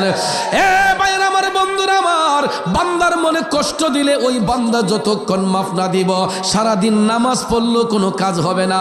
যদি বান্দার হক কেউ নষ্ট করে ওই বান্দা যতক্ষণ ক্ষমা না দিব আমার আল্লাহ তারে ক্ষমা দিব না। কথা বলেন ঠিক কিনা? এই জন্য বন্ধুরে, বান্দা থেকে যারা আল্লাহর বন্ধু হয় এরা কখনো মানুষের সঙ্গে প্রতারণা করে না, এরা কখনো মানুষকে দেখাইবার জন্য বন্দেগি করে না, এরা কখনো মানুষকে খুশি করার জন্য বন্দেগি করে না। এরা লুকালয়ের অন্তরালে নির্জনে যাইয়া আমার মৌলার সাথে গোপনে প্রেম করে। কথা কোন ঠিক কিনা? আল্লাহওয়ালা ব্যক্তি যারা হয়, বুজুর্গ ব্যক্তি যারা হয়, এরা দেখবেন মানুষকে দেখাইবার জন্য বন্দেগি করে না। এরা দেখবেন দুনিয়ার মানুষগুলা যখন ঘুমের ঘরে চলে যায় নিশিরাতে দেখবেন নরম বিছানাটা ছেড়ে দিয়া আল্লাহর ওলিরা তাহাজ্জুদ নিয়ে ব্যস্ত হয়ে যায়, গোপন ইবাদতের মাধ্যমে মওলার সাথে প্রেমের কালেকশন ফিট করে। ঠিক কিনা কোন? ওয়াইসাল কারণে লুকালয়ের অন্তরালে জঙ্গলার ভিতরে যাইয়া কিবলামুখী হইয়া তিনি নামাজ আদায় করতেছেন। নামাজ আদায় শেষ কইরা যখন তিনি সালাম ফিরালেন, পিছন থেকে হযরতে উমর তাকে লক্ষ্য করে সালাম দিলেন, আসসালামু আলাইকুম ওয়া রাহমাতুল্লাহ। ওয়াইসাল কারণী চমকে গেলেন, কে রে এই জঙ্গলার ভিতরে আসলো? কোনো মানুষ ভয়ে ঢুকে না, কে ঢুকে আমাকে সালাম দিল? পিছন ফিরে তাকাইয়ে দেখে দুইজন নূরান্বিত চেহারার অধিকারী আল্লাহর মেহবুব বান্দা ওয়াইসাল কারণীকে লক্ষ্য করে সালাম দিয়েছে। তখন ওয়াইসাল কারণী সালামের জবাব দিলেন, ওয়া আলাইকুমুস সালাম ওয়া রাহমাতুল্লাহি ওয়া বারাকাতুহু। উভয়ের মধ্যে যখন সালাম নিবেদন হয়ে গেল, এবার কুশল বিনিময় করার জন্য হযরতে উমর মওলা আলী তারা দুইজন পাগলার কাছে গেলেন, যাইয়া বলতেছেন, ভাই কিছু মনে না করলে আপনার নামটা একটু জানতে পারি? তখন পাগলা কয়, আমার নাম, আমি আল্লাহর বান্দা। জিজ্ঞাসা করছেন নাম, কয় আমি আল্লাহর বান্দা। হযরত উমর বললেন, আমরা তো আল্লাহর বান্দা, বলুন না আপনার নামটা কি? তখন ওয়াইসাল কারণী কয়, আমি এমন একজন নবীর উম্মত যিনি রাহমাতাল লিল আলামিন। হযরতে উমর বলতেছেন, ভাই আমরাও তো ওই নবীর উম্মত, বলো না তোমার নামটা কি? বলতে চাই না। হঠাৎ করে হযরত আলী দেখতে পান আমার নবী মদিনা শরীফ থেকে বলে দিয়েছিলেন ভবিষ্যৎবাণী যে আমার পাগলা এত সহজে নাম পরিচয় বলবে না, কিন্তু তার ডান হাতটা মুঠ করা থাকবে। সত্যি সত্যি দেখা যায় ওয়াইসাল কারণীর ডান হাতটা মুঠ করা। মওলা আলী সঙ্গে সঙ্গে হাতে ধরে বললেন, পাগলা আর লুকোচুরি করা যাবে না, তোমার নামই হলো ওয়াইস। এই কথা বলতেই ওয়াইসাল কারণী চমকে গেল। আপনি জানেন কেমনে? কয় তোমার হাতটা খোলো। হাতটা খোলার সঙ্গে সঙ্গে দেখা যায় আমার মদিনার কামলিওয়ালা নবী যেই সাদা চিহ্নের কথা বলেছিলেন, সত্যি সত্যি ওই সাদা চিহ্নটা পাগল ওয়াইস করণীর হাতের মধ্যে দেখা যায়। ওরে কে বলে রে আমার নবী গায়েব জানে না, এলেমের শহর গো নবী শাহে মদিনা। ঠিক কিনা কোন? কোরআন হাদিস পড়লেই শুধু আলেম তো হয় না, নবীর প্রেমে মজনু যারা তারাই মাওলানা। ঠিক না বেঠে? ভাইরে নবীর ইশকের পাগল যিনি, তার সিনায় এলেমের খনি। ঠিক না বেঠে? আরে নবীর ইশকের পাগল যিনি, তার সিনায় এলেমের খনি। আরে ঘরে বসে দেখতে পারে সোনার মদিনা, এলেমের শহর গো নবী শাহে মদিনা, এলেমের শহর গো নবী। বন্ধু আমরা কেমন নবীর উম্মত, এই ঘটনা থেকে আমার নবী যে গায়েবের খবর দেনেওয়ালা এটারও একটা প্রমাণ আমরা পেয়ে গেলাম। ঠিক কিনা কম? এবার আসুন সামনে যাই। হযরতে উমর ডাক দিয়া কয়, পাগলা কেন এত লুকোচুরি করছো? জানো নি আমরা কোন জায়গা থেকে আসছি? আমরা মদিনা শরীফ থেকে দয়াল নবীর পক্ষ হতে তোমার কাছে এসেছি। এই কথা বলতে না বলতেই ওয়াইসাল কারণী নবীর কথা শোনার সাথে সাথেই চোখের পানি ছেড়ে কান্না শুরু করে দিল। হযরত ওমর ডাক দিয়া বলতেছে, পাগলা তুমি কান্দো না, তুমি নবীর সালাম গ্রহণ করো, রাসূল তোমাকে সালাম দিয়েছেন। আমার দয়াল নবী বলেছেন নবীর উম্মতের জন্য একটু দোয়া করার জন্য। এ ওয়াইসাল কারণী তুমি এতই ভাগ্যবান, আমরা নবীর গোলামি কইরা যেটা অর্জন করতে পারি নাই, এই নির্জন জঙ্গলার মধ্যে থাইকা তুমি সেটা অর্জন করেছো। ওয়াজকুরুনি রে, আমরা নবীর গোলামি কইরা যেটা অর্জন করতে পারি নাই, তুমি এই নির্জন জঙ্গলা থেকে প্রেমের কালেকশন ফিট কইরা সেটা করেছ। এই নে ওয়াজকুরুনি, আমার নবীজির ব্যবহৃত জুব্বা মুবারক দয়াল নবী এটা তোমার জন্য হাদিয়া হিসেবে পাঠাইছে, এটা তুমি গ্রহণ করো। ওয়াইসাল কারণী নবীর জুব্বাখানা গ্রহণ করলেন, হাতে নিয়া ওয়াইসাল কারণী টপ টপ করে চোখের পানি চাইরা কান্দে। হযরত আলী ডাক দিয়া কয়, পাগলা, আজকে তো তোমার কান্নার দিন নয়, আজকে তোমার ঈদের দিন, আনন্দের দিন। ঠিক না বেঠিক? আসলেই তো কথা ঠিক। কিন্তু ভাই, সব কান্না এক ধরনের নয়, কান্নাও কিন্তু দুই ধরনের, একটা কষ্টের কান্না, একটা আনন্দের কান্না। ঠিক না? দেখবেন ছেলে মেয়ে যদি গোল্ডেন A+ পায়, মনের খুশিতে মা বাবাও কান্দে, বাচ্চাও কান্দে। আইসা হাসি মুখে বলতে গিয়া চোখ দিয়ে পানি আসে, আব্বা আমি A+ পাইছি আম্মা। তখন দেখবেন মনের খুশিতে বাবাও কান্দে, ছেলেও কান্দে, মেয়েও কান্দে। কথা কোন ঠিক কিনা? এটা হলো পরিশ্রমের ফসল। তো ওয়াইসাল কারণী যে আমার নবীর সঙ্গে প্রেমের খেলা খেলছেন, নবীজিকে তাজিম করেন, এই ভালোবাসার সার্থকতা হলো নবীজির পক্ষ থেকে জুব্বা এসেছে, মনের খুশিতে টপ টপ করে চোখের পানি পড়তেছে। হযরত উমর বললেন, পাগলা, আজকে তোমার কান্নার দিন নয়, আজকে তোমার ঈদের দিন। ওয়াইসাল কারণী নবীজি এই জুব্বা গায়ে দেওয়ার পরে আজও পর্যন্ত এটা কারো গায়ে জড়ানো হয় নাই। একটু এই জুব্বা মুবারকখানা গায়ে দিয়ে আমাদেরকে দেখাও না, আমরা দেখতে চাই নবীজির দেওয়া জুব্বা মুবারকে তোমারে পয়রা কেমন মানায়। সুবহানাল্লাহ কোন ওয়াজকুরুনি, একটু গায়ে দিয়ে আমাদেরকে দেখাও। ওয়াইসাল কারণী কয়, হুজুর, যদি জুব্বা আমাকে পড়তে হয় একটু সময় দিতে হবে, আপনারা একটু ওয়েট করেন, আমি একটু জঙ্গলার ভিতরে গিয়া জুব্বাটা পরে আসি। তো হযরত উমর বললেন যে একটা কাপড় চেঞ্জ করতে তো আর বেশি সময় লাগে না। বললেন, ঠিক আছে, আমরা অপেক্ষা করছি, তুমি তাড়াতাড়ি পরে এসো। তখন ওয়াইসাল কারণী জুব্বা নিয়ে জঙ্গলার ভিতরে গেলেন। তারা দুইজন অপেক্ষমান, অপেক্ষা করছেন। হঠাৎ করে দেখা যায় ওয়াইসাল কারণীর আর কোনো খবর নাই। খবর থাকবো কেমনে? ওয়াইসাল কারণী জুব্বা নিয়ে জঙ্গলার ভিতরে যাইয়া সিজদার মাঝে পইরা চোখের পানি চাইরা কান্না কইরা আমার আল্লাহরে ডাকতাছে, আল্লাহ,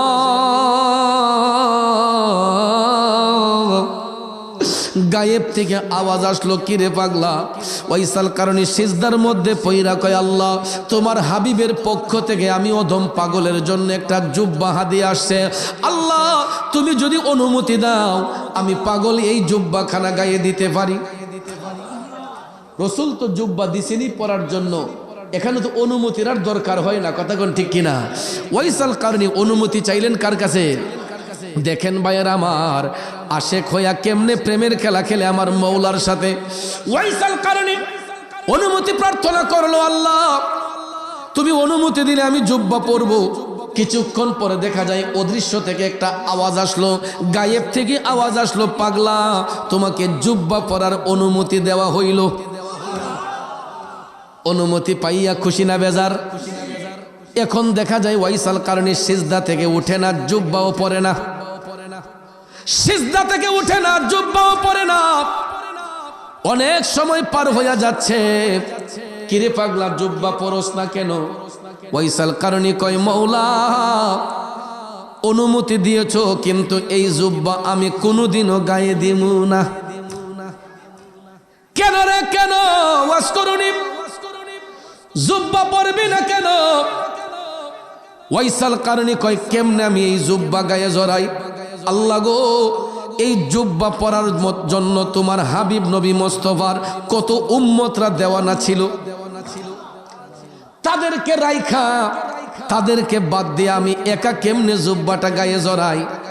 তবে আল্লাহ, তুমি অনুমতি দিছো, আমি একটা শর্তে জুব্বা পড়তে পারি, যদি তুমি তোমার হাবিব নবী মোস্তফার গুনাহগার উম্মতের গুনাহ মাফ করো। ওরে প্রেম সেল মারিল কলি যায়, ওয়াজকুরুনি পাগলাই, প্রেম সেল মারিল কলি যায়। খারাপ লাগে? সর্বঙ্গে বিষে দৌড়ে ঔষধে না কারি করে, আরে দেখলো কত ডাক্তার আরু যায়, ওয়াজ করুনি পাগলাই প্রেম সেল মারিলো কলি যায়। ও বন্ধুরা, পাগল ডাক দিয়ে কয় আল্লাহ জুব্বা পড়তে পারি, শর্ত হলো তোমার হাবিব নবী মোস্তফার গুনাহগার উম্মতের গুনাহ মাফ করো, নাইলে সিজদা উঠাইব না, জুব্বাও পরব না।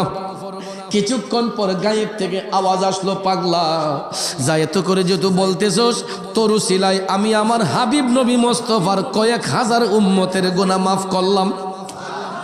ওয়াজ করিনি কয়ে বাকিরা দোষ করছে কি? কয়েক হাজার মাফ করলে তো হবে না, বাকিরা দোষ করছে কি? সিজদাও উঠাইব না, জুব্বাও পরব না, যদি তোমার হাবিব নবী মোস্তফার উম্মতের গুনাহ মাফ না করো। প্রথম ডাকের উত্তর আসলো, দ্বিতীয় ডাক দিয়া যখন পাগলা পড়ে আছে, এমন সময় দেখা যায় গায়েব থেকে আওয়াজ আসলো, ওয়াজ করুনি আমার হাবিব নবী মোস্তফার দেওয়া জুব্বা মুবারকে যতগুলা সুতা আছে, সুতার উপরে যতগুলা লোমের আঁশ রয়েছে, এর চাইতে ৩-৪ গুণ বেশি মাফ করে দিলাম। ওয়াইসাল কারণী কয়ে তাও মানি না। আরে প্রেম কি দন লোকে বলে, চিনে না কোলের ছেলে, যদি তারে কেহ না শিখাই, ঠিক কিনা? ও মালিক তুই আমারে প্রেম শিখায়া কোন দোষে যাবে সারিয়া, আরে প্রেম ফাঁসি লটকায়া গলায়, ওয়াজ করুনি পাগলাই প্রেম সেল মারিল কলি যায়।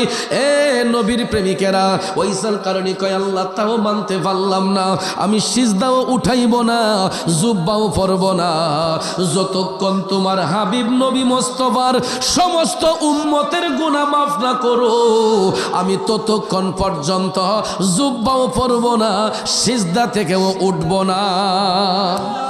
দয়াল আল্লাহ রে, কি নাম জপলে পাবো তোমারি, দয়াল আল্লাহ রে, কি নাম জপলে পাবো তোমারি। ওইসাল কারণে ৩ নম্বর ডাক দিয়া যখন সিজদার মধ্যে পড়ে আছে, ওইদিকে 2 জন যে অপেক্ষা করতেছেন মনে আসেনি? হযরত ওমর ডাক দিয়া কয়, কিরে আলী, পাগলার দিয়ে কোনো খবর নাই, এত সময় তো লাগার কথা নয়, জুব্বা পড়তে তো এত সময় লাগার কথা নয়, ঘন্টার পর ঘন্টা পার হয়ে যাচ্ছে, ওয়াইসাল কারণের দিয়ে কোনো খবর নাই। হযরত ওমর মওলা আলীকে নিয়ে বললেন, চলেন একটু ভিতরে যাই। আলী চলেন তো, ভিতরে গেলেন, যাইয়া দেখতেছেন জুব্বা পড়বে দূরের কথা, ওয়াইসাল কারণে সিজদার মধ্যে পইরা আমার মওলার দরবারে ঢেকরাইয়া ঢেকরাইয়া কান্না করতেছে। হযরত ওমর ডাক দিয়া বললেন, ওয়াজ করুনি এ নবীর প্রেমের পাগলা, এখনো কি তোমার জুব্বা পরার টাইম হয় নাই? ডাকটা দেওয়াতেই ওয়াইসাল কারণে সিজদা থেকে উঠা পিছন ফিরে হযরতে ওমর রাদিয়াল্লাহু তাআলা আনহুকে ডাক দিয়া কয়, হুজুর এই মুহূর্তে আমারে ডাকটা দেওয়া উচিত হয় নাই। কেন রে, ডাক দিলে কি হইছে?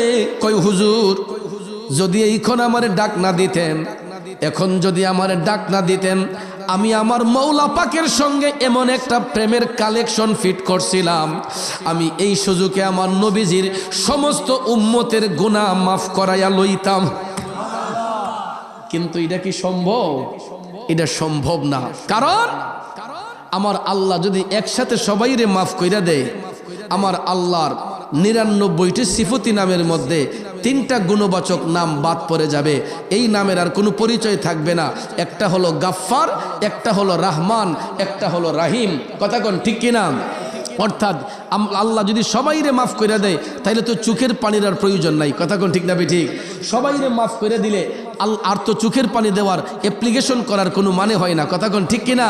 কিন্তু দেখবেন আমরা যত বড় আল্লাহওয়ালা হই, যত বড় বুজুর্গ হই, যত বড় পীর সাহেব হই, সব সময় গুনার জন্য অনুতপ্ত হইয়া আমার আল্লাহর দরবারে কাইন্দা জিকির করে, গাফুরুর রাহিম নাম তোমার আল্লাহু আল্লাহু আল্লাহ রহমানুর রাহিম তোমার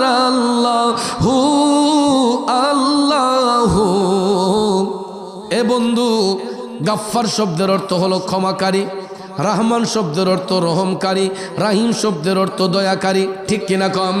বান্দা যখন গুনাহ করে আমার আল্লাহ রহমান নামের গুণে রহম করে, রাহিম নামের গুণে দয়া করে, গাফফার নামের গুণে বান্দার গুনাহ ক্ষমা করে। এই জন্য একজন কবি বলেছেন, ওরে পাপ না করলে রহিম নামের হয় না পরিচয় ভবে, পাপ না করলে রহিম নামের হয় না পরিচয়। আরে বান্দা যদি গুনাহ নাই করে আল্লাহ মাফ করবো কি দিয়া? এই জন্য আদম সন্তানরা আমরা কেউ নিজেকে নির্দোষ বলতে পারি না। চলার ক্ষেত্রে, ব্যবহারের ক্ষেত্রে আমার আপনার ভুল থাকবে, এটাই স্বাভাবিক। এই জন্য ভাইয়েরা আল্লাহ কয়লা তাক না তুমি রহমাতিল্লাহ, বান্দা তুমি পাহাড় পরিমাণ গুনাহ করো, সাগর পরিমাণ গুনাহ করো, আমি আল্লাহর রহমত থেকে তোমরা কখনো নিরাশ হইবা না। হাজারটা অপরাধ করার পরেও একবার যদি বান্দা আল্লাহরে আল্লাহ কইয়া ডাক দেয়, আল্লাহ কয় আমি তার হাজারটা অপরাধ ক্ষমা করে দেই আমারে একবার মজা কইরা ডাক দেওয়ার কারণে। এই জন্য বন্ধু আমার দয়াল নবী বলেছেন, হে উম্মতের দলেরা তোমরা হাসবা কম, কানবা বেশি। হাসার পরিমাণ কম রাখবা, কান্নার পরিমাণ বেশি রাখবা।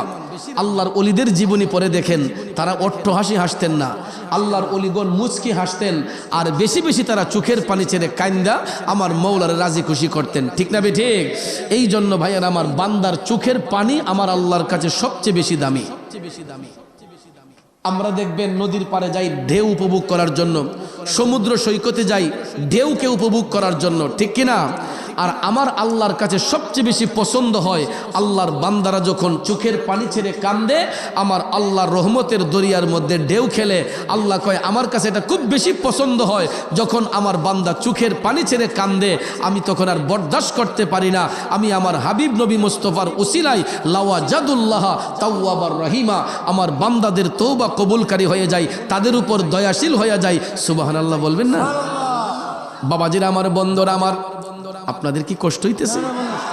কারণ শ্রোতার আকর্ষণে বক্তার বক্তব্য, আর বক্তার বক্তব্য শ্রুতি মাধুর্য হয় সাউন্ডের কারণে। আলহামদুলিল্লাহ সাউন্ড মজবুত, কিন্তু শ্রোতাগুলো একটু এলোমেলো। যদি আমার ভাইরা একটু চাইপা চাইপা আমার সামনে বসতেন, আমার দেখতে খুব ভালো লাগতো। কারণ অনেক দূর থেকে আসছি তো, সিলেট থেকে আসছি, আইসা যদি আপনাদেরকে দেখি এত দূরে, তাইলে মহব্বতটা কেমনে থাকে? আমি তো সাহস হারিয়ে ফেলি। এই জন্য যারা সাইডে বসেছেন যদি দয়া কইরা একটু আমার সামনে বা পিছন দিকে আইসা বসতেন, তাইলে পরিবেশটা সুন্দর লাগতো। একটু পরে মুর্শিদ কেবলা আসবেন, মুর্শিদ কেবলা আইসা যদি দেখে যে এলোমেলো, মুর্শিদ কেবলার মনে একটু কষ্ট হবে। এই জন্য সবাই একটু চাইপা পিছন দিকে বসেন মেহেরবানি করে, আর একটু চাইপা চাইপা বসেন। আপনারা পারলে একটু আগায় যান, না হলে ওই জায়গাটা একটু পূরণ করে বসেন। একটু দুরূদ শরীফ পড়েন, আল্লাহুম্মা সাল্লি মুহাম্মাদ, আল্লাহুম্মা সাল্লি সাইয়্যিদিনা মাহাদ নবী শাফি মাওলানা। আমার ভাইয়েরা, ইম্পর্টেন্ট আলোচনার মধ্যে চলে আসলাম। এখানে আরেকটা দলিল পাওয়া যাবে, আমার নবী যে হাজের ও নাজের। অনেক মুরুক্করা এটা অস্বীকার করে, কিন্তু ওয়াইসাল কারণীর এই ঘটনা থেকে দুইটা মাসালা প্রমাণিত হয়। আমার নবী গায়েবের খবর দেনেওয়ালা, রসুল হাজের ও নাজের। এই বিশ্বাস আপনাদের আসেনি? গভীর মনোযোগ বাবাজিরা গো। ওয়াইসাল কারণী যখন এই কথা বলল, হযরতে ওমর বললেন, পাগলা, তুমি নবীজিরে এত ভালোবাসো, নবীজির উম্মতদেরকে এত ভালোবাসো, তাইলে তুমি তো নবীর জামানায় ছিলা, একটা বারের জন্য কি নবী দেখার স্বাদ তোমার অন্তরে জাগলো না? এ ওয়াইসাল কারণী, তুমি তো নবীর জামানায় ছিলা, এত ভালোবাসা তোমার সিনাতে থাকার পরও একটা বারের জন্য কি নবী দেখার স্বাদ তোমার অন্তরে জাগলো না? এই কথা বলাতে ওয়াইসাল কারণী মাথাটা নিচু করে বলতেছে, হুজুর, আমি না হয় একজন নবীরে নাই দেখলাম। আচ্ছা হুজুর, আপনারা আমার নবীরে দেখছেননি? সুবহানাল্লাহ কন্যা, আই হাই রে। আচ্ছা বলেন, এই প্রশ্ন যেই লোকে করতে পারে, এটার উত্তর কি উনি নবী দেখছে না দেখছে না? যখন ওয়াইসাল কারণী বলল, হুজুর, আমি না হয় একজন নবীজিরে নাই দেখলাম। আচ্ছা না, বলুন তো আপনারা আমার নবীরে দেখছেননি? হযরতে ওমর রাদিয়াল্লাহু তাআলা আনহু হাইসা হাইসা বলতেছেন, পাগলা আমরা তো আসলামই নবীর কাছ থেকে, দেখছি মানে অবশ্যই দেখেছে, এবার দেখেন কেমনে প্রেমের পেশ মারে। কয় আচ্ছা হুজুর বলেন তো, রসুল যদি দেইকা থাকেন আমার নবীর কপাল মুবারকের ব্রু মুবারক গোলা জোড়া লাগানো ছিল নাকি আলাদা ছিল? এই প্রশ্ন যেই লোকে করতে পারে এটার উত্তর কি উনি নবী দেখছে না দেখছে না? হযরতে ওমর মওলা আলীর দিকে তাকাইয়া বলতেছেন, আলী পাগলা এই প্রশ্ন করলো কারণটা কি? তারা দুইজনে এই কথাটা নিয়ে তাকরার করতেছেন, গবেষণা করতেছেন। এই ফাঁকে ওয়াইসাল কারণী আরেকটা প্রেমের খেলা খেলছে, কলম হাতে নিয়ে আমার নবীজির কপাল মুবারকের চিহ্নটারে অঙ্কন কইরা কয়, হুজুর একটু দেখেন তো এটা চিনেননি? হযরত ওমর ডাক দিয়া কয়, পাগলা এ তো দেখছি আমার নবীর কপাল মুবারক। রে ওয়াজ করুনি, তুই তো কোনোদিন আমার নবীর দেখোস নাই, পাগলা তুই জানলে কেমনে আমার নবীর কপাল মুবারক এই রকম ছিল? ওয়াইসাল কারণে ডাক দিয়া কয়, হুজুর নবী দেখার জন্য মদিনা শরীফ যাওয়া লাগে না। পৃথিবীর যেই প্রান্ত থেকে গোলামরা নবীর দিকে রজ্জু হইয়া যায়, পৃথিবীর যেই প্রান্ত থেকে গোলামরা নবীর দিকে রজ্জু হইয়া যায়, নবী যদি গোলামরে পছন্দ করে আমার রসুল যেই কোনো জায়গায় গোলামকে দেখা দিতে পারে। এই সোমবাজার থেকে যদি আমরা নবীর দিকে রুজ্জু হইয়া যাই, নবীর সাথে প্রেমের খেলা খেলি, নবী যদি আমাদেরকে গোলাম বলে স্বীকার করে, সোমবাজারের মাহফিলে রসুল আসতে পারে কি পারে না? এই বিশ্বাস আপনাদের আছে না নাই? বন্ধুরা আমার, বাবাজিরা গো, ওয়াইসাল কারণে যখন এই কথা বলল যে হুজুর নবী দেখার জন্য মদিনা শরীফ যাওয়া লাগে না, পৃথিবীর যেই প্রান্ত থেকে আশেকরা নবী দেখতে চায়, আমার নবী ওই জায়গাতে আইসা গোলামদেরকে দেখা দিয়া যায়। এই কথা শোনার পরে হযরত আলী বললেন, পাগলা তোমার সব কথা মানলাম, তোমার সব কথা আমরা মানলাম, তুমি তো নবীর জামানায় ছিলা, একটা বারের জন্য তো যাইতে পারতাম। তখন ওয়াইস করুনি কয়, হুজুর আমি 3 বার গিয়েছি ইতিপূর্বে।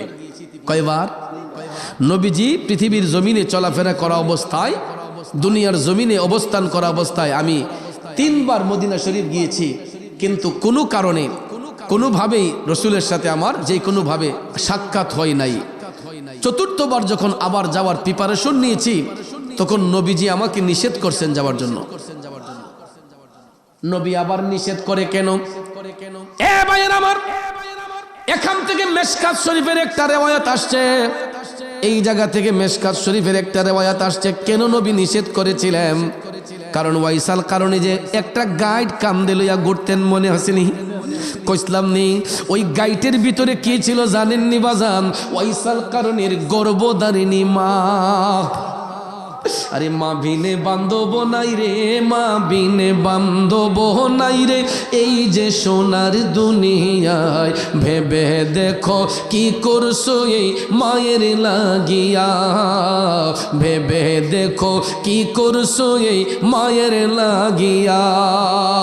রে আমার বাবাজিরা, বন্ধুরা, এ সোমবাজারের যুবক ভাইয়েরা, ওয়াইসাল কারণীর মা অসুস্থ ছিলেন, ওই মাকে দেখাশোনা করার মতো অন্য কোনো লোক ছিল না, একমাত্র তিনিই ছিলেন একমাত্র মায়ের সম্বল, একমাত্র সন্তান ওয়াইসাল কারণী। এই জন্য আমার মদিনার কামলিওয়ালা নবী ডাক দিয়ে বলেছেন, পাগলা তুই আসার দরকার নাই, তুই তোর মায়ের সেবা কর, আমি রসুল আইসা তোরে দেখা দিয়া যাইব।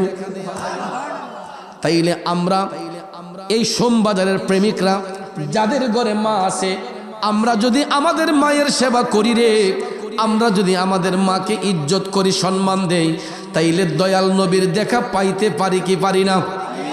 কথা কোন পারি কি পারি না? কিন্তু কেমনে পারবো, কেমনে করব? আমরা বড় হইয়া তো অনেকে মা বাবার শত্রু মনে করি, ঠিক না বেঠিক? যুবক বন্ধু, পায়ে হাত ধরে বলবো, এই 2টা জায়গা কোনোদিন নষ্ট করবা না। বাবার সাথে বিয়াদবি, মায়ের সাথে বিয়াদবি, কখনো এটা ব্রেইনের মধ্যে কল্পনায় আনবা না যে বাবারে ধমক দিয়া কথা বলবো, মারে ধমক দিয়া কথা বলবো। অনেক সময় মা বাবা যদি আমাদেরকে শাসন করে ধমক দেয়, বুঝবেন এটা আমার আপনার ভবিষ্যৎ সুন্দরের জন্য, ঠিক কিনা কম? এই জন্য ভাইয়ার আমার, বন্ধুরা আমার, পৃথিবীর মধ্যে একটা সন্তানের সবচাইতে আপন দুইটা বন্ধু হলো মা এবং বাবা। ভাই ভাইয়ের শত্রু হয় যদি সম্পদ নিয়ে ভাগাভাগি হয়, বোন ভাইয়ের শত্রু হয় যদি বোনের ফরজ সত্য ঠিকভাবে আদায় করা না হয়, বন্ধু বন্ধুর শত্রু হয় যদি ওই বন্ধুর টাকা পয়সা নিয়ে ভাগবাটোয়ারা হয়। কিন্তু দুইজন ব্যক্তি কোনোদিন সন্তানের শত্রু হয় না, একজন হলো বাবা, একজন হলো মা। এই দুইটা বন্ধু কোনোদিন সন্তানের শত্রু হয় না। দেখবেন মা বাবা কোনোদিন সন্তানকে টাকার জন্য প্রেসার দেয় না, সন্তানকে কোনোদিন দেখবেন টাকা পয়সার জন্য চাপ দেয় না। কই ফুট যদি থাকে আমারে কিছু দিস, যদি থাকে মনটা চাইলে কটার টাকা দিস। কথা কোন ঠিক কিনা? যদি বাবা রোজগারি না হয়, বাবার যদি দুর্বল হয়, উইক হয়, বার্ধক্য আসলে অনেক সময় খরচের টাকার জন্য ছেলেকে বলে যে ফুট টাকা আসেনি রে দিস। কিন্তু আমরা অনেক সময় দেখবেন কই আমি করতে দিব, আমাতে নাই, পারবো না, এরকম কথা আমরা বলি। কিন্তু একবার শৈশবের কথা চিন্তা করেন, আমরা যখন ছোট্ট ছিলাম, শিশু ছিলাম, আমরা বাবার কাছে গিয়ে আব্বা 2টা টাকা দেন না, আব্বা 5টা টাকা দেন না, আব্বা 10টা টাকা দেন না। একবার দুইবার বলার পরে 3বারের বেলায় আব্বা টাকাটা না দিয়ে পারছে না। কাচ্চা ফুট নেও, কি খাইবা খাও গিয়া। মনের খুশিতে দেখবেন সন্তানের পিছনে মা বাবারা টাকা খরচ করে, আর আমরা সন্তানগুলা মা বাবার শত্রু মনে করি। ঠিক কিনা কন? স্ত্রীর ফাঁদে পইরাম, স্ত্রীর দোকার মধ্যে পইরাম, কত সন্তান দেখবেন মারে কষ্ট দেয়, বাবারে কষ্ট দেয়। এই জন্য কবি বলেছেন, তোমরা কোনোদিনও মা বাবার মনেতে কষ্ট দিও না। ওরে পৃথিবীতে মায়ের মতো আপন কেউ হবে না। তোমরা কোনোদিনও মা বাবার মনেতে কষ্ট দিও না। এ যুবক বন্ধু, যারা বাবা হারাইছে এরা জানে বাবার প্রয়োজন, যার ঘরে মা নাই ওই লোকটা জানে মার কি বেদন। আমি 27টা বছরের উপরে বাবা হারা শূন্যতা বুক করতেছি। আজকে 27 বছর ধরে আমার বাবা দুনিয়াতে নাই। বর্তমানে আমাদের টাকা পয়সার অভাব নাই, ধন সম্পদের অভাব নাই, গাড়ি বাড়ির অভাব নাই, কিন্তু আমরা 6টা ভাই বোন মৃত্যুর আগ পর্যন্ত এই জবান দিয়ে আর বাবা ডাকতে পারবো না। 27 বছরের উপরে বাবা নামক বট গাছটা অন্ধকার কবরে। ভাইয়ের আমার, বন্ধুরা আমার, আমি এমন একটা পুরা কপাল্লা সন্তান, যেই বয়সে বাবা হারাইছি, আমি আমার বাবার জানাজার নামাজের ইমামতি করার যোগ্যতা তখন আমার ছিল না। ছোট্ট ছিলাম, জানাজা পড়াইবার মতো বয়স আমার ছিল না। কিন্তু বর্তমানে আমি কত মানুষের জানাজার নামাজে ইমামতি করি। আমার কত মুরিদ মারা গেলে ঘন্টার পর ঘন্টা লাশ রাইখা দেয়, পিসা বুজুর না আসা পর্যন্ত জানাজা হবে না। অনেক সময় জানাজার মাঠে লাশ নিয়েও দেখা যায় 10 মিনিট, 20 মিনিট, 30 মিনিট আমার জন্য মুসল্লিরা অপেক্ষা করে, হুজুর আসলে জানাজা হবে। কিন্তু আমার আফসোস, আমি শত শত মানুষে জানাজার নামাজের ইমামতি করতেছি, কিন্তু আমার বাবার জানাজার নামাজটা পড়াইতে পারি নাই। এই যে একটা দুঃখ মনে, মৃত্যুর আগ পর্যন্ত এই কষ্টটা থাকে রে বাবা। আপনাদের পায়ে হাত রেখে বলবো যুবক, যদি ঘরের মধ্যে বাবা থাকে ওই বাবারে কোনোদিন কষ্ট দিও না, ঘরে যদি মা থাকে মারে কোনোদিন কষ্ট দিও না। যেই কারণে কবি বলেছেন, বাবাকে তোমরা জানিও কাবা, মদিনা জানিও মাকে, বাঁচিয়া যদি গো থাকে। হো তোমরা করিও ভাই বন্ধুগণ মাতা পিতার খেদমত, করিও নবীর উম্মত, করিও নবীর উম্মত। পায়ে হাত ধরে বলে যাব যুবক, বাবা মারে কোনোদিন কষ্ট দিও না। আমি আমার মারে নিয়ে সারাটা দেশ গর্ব করি। কেন জানেননি? এই যে আমি সন্তানটা মা ফিরে থাকি, রাত অনেক সময় 1টা হয়, 2টা হয়, 2:30টা হয়ে যায়, ঘরের সব সদস্য ঘুমায়া যায়, কিন্তু আমার পৃথিবীর শ্রেষ্ঠ বন্ধু আমার মায়ের চোখে ঘুম নাই। আজকেও যখন মাহফিলে আসবো, টেলিফোন যখন দিলাম, মোবাইল যখন দিলাম, আম্মা কেমন আছেন আম্মা? আম্মা কই ফুত আজকে মাহফিল কোথায়? আমি বলছি গাজীপুর জেলার কালীগঞ্জ উপজেলায়। আম্মা কই ফুত এলাকার মানুষটি ভালো নেই, এলাকাটা ঠিক আছে নি ফুত, রাস্তাঘাট ঠিক আছে নি? এরপরে কয় ফুত কমিটিরে বুঝাইয়া কইও যে আমার আম্মা কইছে আমার আগে দিয়েন। দেখেন মা সন্তানের নিয়ে কত টেনশন করে যে মাহফিল কমিটিরে বইল মাহফিলের পরে যাতে তোমার একটা নিরাপদ জায়গায় পৌঁছাইয়া দেয়। আজ পর্যন্ত আমার স্ত্রীও তো বলে নাই যে মাহফিল শেষ কইরা কমিটির লোকরে বলবেন আপনার রাস্তা গাইয়া দেওয়ার জন্য। কিন্তু আমার পৃথিবীর শ্রেষ্ঠ বন্ধু আমার মা, আমি সন্তানকে নিয়ে কত চিন্তা করতেছে দেখুন। শুধু আমার মা কেন, প্রত্যেকটা সন্তানের মা, তার বাচ্চা যদি মায়ের চোখের আড়ালে থাকে, একটা মাও ঠিক মতো খায় না, ঠিক মতো ঘুমায় না। ওরে হাতে পায়ে তেল মাইখা মাই দিল শক্ত করি, টসা পায়খানায় আমি মায়ের কুলে করি, তবু না আমার রাগ হইল ভিজলো গুয়ে মুতে, আমার শোক নাই রাখিয়া মাই থাকে ভিজাতে। আরে অসুখ হইলে দেখি চায়া আমার মাই রইছে বিছানায় বহিয়া রে, বলে আমায় আল্লাহ যাও গো লইয়া সন্তানের নিও না, দুঃখের দরদি আমার জনম দুঃখী মা, গর্ভধারিণী মা, জনম দুঃখিনী মা, দুঃখের দরদি আমার জনম দুঃখী মা। ঠিক কিনা বলেন যুবক ভাইয়ের আমার, বাবাজির আমার? ওই মা সন্তানের শত্রু হয় না। সন্তান যদি বিপদগ্রস্ত হয়, আঘাতপ্রাপ্ত হয়, দেখবেন ঘরের কেউ যাওয়ার আগে সবার আগে দৌড়াইয়া মা চলে যাবে। এ বন্ধু, এই জন্য একটা কথা মনে রাখবেন, পৃথিবীর সব শূন্যস্থান পূরণ করা যায়, দুইটা শূন্যস্থান কোনোদিন পূরণ করা যায় না। ভাই একজন মারা গেছে, আরেকটাকে ভাই ডাকা যায়। বোন একজন মরে গেলে আরেকটা বোন পাওয়া যায়। বন্ধু একজন হারিয়ে গেলে আরেকটা বন্ধু পাওয়া যায়। ঘরের স্ত্রী মারা গেলে আরেকটা বিয়ে করে বউ আনা যায়। কিন্তু যদি মা বাবা দুনিয়া থেকে চলে যায়, এই দুইটা আসনে অন্য কোনো নারী পুরুষকে বসাইলে নিজের মা বাবার মতো কি স্বাদ পাওয়া যায়? পাওয়া যাবে? এই জন্য থাকতে চিনতে হবে, মরলে চিনলে হবে না। আমরা তো অনেকে মনে করি যে মা বাপরে দিলে নিসম্পদ কমে জায়গা। মা বাপ বেশি কিছু চায় না মিয়া। এ সোমবাজারের ভাইয়েরা, বাজার থেকে বাড়িতে আসছেন, আপনার মার জন্য 50 টাকার পান সুপারি নিয়ে আসেন। আইনা ডাক দিয়ে বলবেন যে আম্মা আপনার জন্য পান সুপারি আনছি। দেখবেন আপনার মা সারাটা বাড়ি অ্যাডভাইস করবে যে আমার ছেলের মতো এমন কোনো ছেলে ওই নাই। পাশের ঘরের মহিলারা তখন মা বলবে যে আগো আমার ছেলে পান সুপারি শেষ হওয়ার আগে ওই পান সুপারি নিয়ে এসে পড়ে। আপনার বাবার ঠান্ডা কাশি হয়েছে, বাজার থেকে 50 টাকার ওষুধ নিয়ে আসেন, দুই একটা বড়ি নিয়ে আসেন। আইনা মুখ দিয়ে ডাক দিয়ে বলবেন যে আব্বা আপনার যে শরীরটা খারাপ, নেন আপনার জন্য কিছু ওষুধ নিয়ে আসছি। দেখবেন চায়ের দোকানে বৈশা ওই বাবা পরের দিন সকালে কব আমার ফুতের মতো এমন কোনো ফুতুই নাই। কেন চাচা? কাও আমি একটা কাশি দিছিলাম, আমার ফুতে ঘরের মাঝে ফার্মেসি নাজির করে লিছি, আনছে মুঠে 50 টাকার ওষুধ। কিন্তু বাবা অ্যাডভাইস করতেছে যে ওষুধের কারি আইনা জমাই দিছে। শুনেন যুবক ভাই, এটাও দিয়েন না, এটাও দেওয়ার প্রয়োজন নাই। শুধু মুখ দিয়ে শুধু একটু দরদ দিয়া আব্বারে আব্বা কইয়া ডাকবেন, মা রে মা কইয়া ডাকবেন, দেখবেন তাতেই মা বাবা খুশি।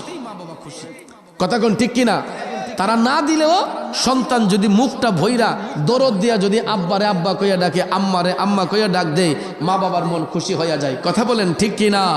এই জন্য কবি বলেছেন আমার মায়ের মতো আপন জন, মায়ের মতো আপন জন ত্রিভুবনে নাই, মায়ের কদমের নিচে জান্নাত দিলেন খোদায়, মায়ের কদমের নিচে জান্নাত দিলেন খোদায়।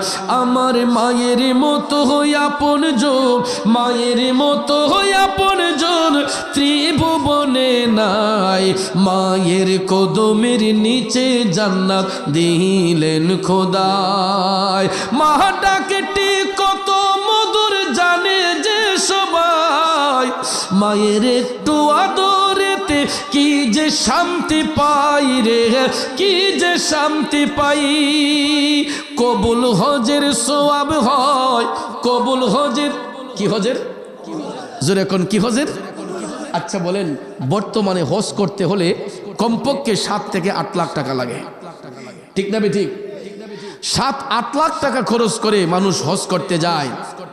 বাংলাদেশে আইসা কোনো হাজী সাহেব কি গ্যারান্টি দিতে পারবে যে আমার হজটা কবুল হয়ে গেছে?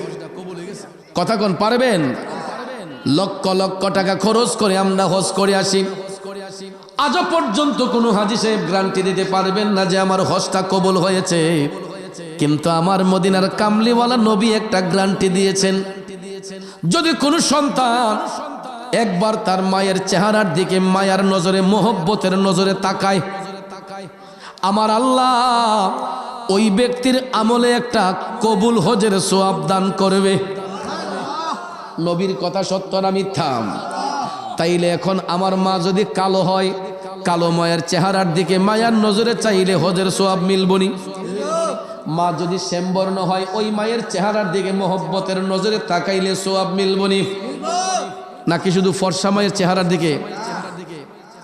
চোখ যদি অন্ধ হয়, মা যদি কালো হয়, শ্যামবর্ণ হয়, উজ্জ্বল বর্ণ হয়, যেই কোনো মায়ের সন্তান, যেই মায়ের গর্ভ থেকে ভূমিষ্ঠ হয়েছে, ওই সন্তান যদি তার মার চেহারার দিকে মায়ার নজরে, মোহব্বতের নজরে তাকায়, আমার নবী কামলিওয়ালা বলেছেন আল্লাহ রাব্বুল আলামিন ওই সন্তানের আমলে একটা কবুল হজের সওয়াব দান করে। এটা শোনার পরে সাহাবী বললেন, ইয়া রাসূলুল্লাহ, নবী গো, আমি যদি আমার মায়ের চেহারার দিকে দৈনিক 10 বার তাকাই। মুচকে হেসে আমার নবী বললেন, 10টা কবুল হজের সওয়াব। আরো আসতে কোন সুবহানাল্লাহ, আসতে কইলে মনে পুলিশে ধরবো, জোরে কইলে পুলিশে ধরবো। ওয়ারেন্টের আসামি আছেন? সুবহানাল্লাহ যে বলতেছেন, বোঝা যায় আপনারা খুব কষ্ট দিতেছে। সুবহানাল্লাহ বললে কি লাভ না লস? কেমন লাভ? একবার যদি কেউ সুবহানাল্লাহ শব্দটা ইখলাসের নিয়তে, ইয়াকিনের সহিত বলে, ওই ব্যক্তির দৃষ্টিটা যতটুক উপরে যায়, যতটুক দৃষ্টিগোচর হয়, এই পরিমাণ গুনাহ যদি তার বান্দার আমলে থাকে, আমার রসুল বলেন একবার যদি কেউ ইখলাসের নিয়তে সুবহানাল্লাহ বলে, এই পরিমাণ সওয়াব আল্লাহ, এই পরিমাণ গুনাহ আল্লাহ তার আমল থেকে ঝরাইয়া দেয়। আবার এই সম পরিমাণ সওয়াব ওই বান্দার আমলে দান করে। আওয়াজ বাড়ছে না কমছে? বাবাজিরা আমার, বন্ধুরা আমার, রসুল বললেন 10টা কবুল হজের সওয়াব। সাহাবী ডাক দিয়া বললেন, নবী গো, আমি যদি আমার মায়ের চেহারার দিকে দৈনিক 100 বার তাকাই, আমার নবী বললেন 100টা কবুল হজের সওয়াব। সাহাবী ডাক দিয়া কয়, নবী গো, আমি যদি এর চাইতে বেশি তাকাই, আমার নবী বললেন, উম্মত, তুমি যত 1000 বার, যত কোটি বার তোমার মায়ের চেহারার দিকে মোহব্বতের নজরে তাকাইবা, আমার আল্লাহ তত 1000 কবুল হজের সওয়াব তুমি সন্তানের আমলে দান করবে। আল্লাহু আকবার।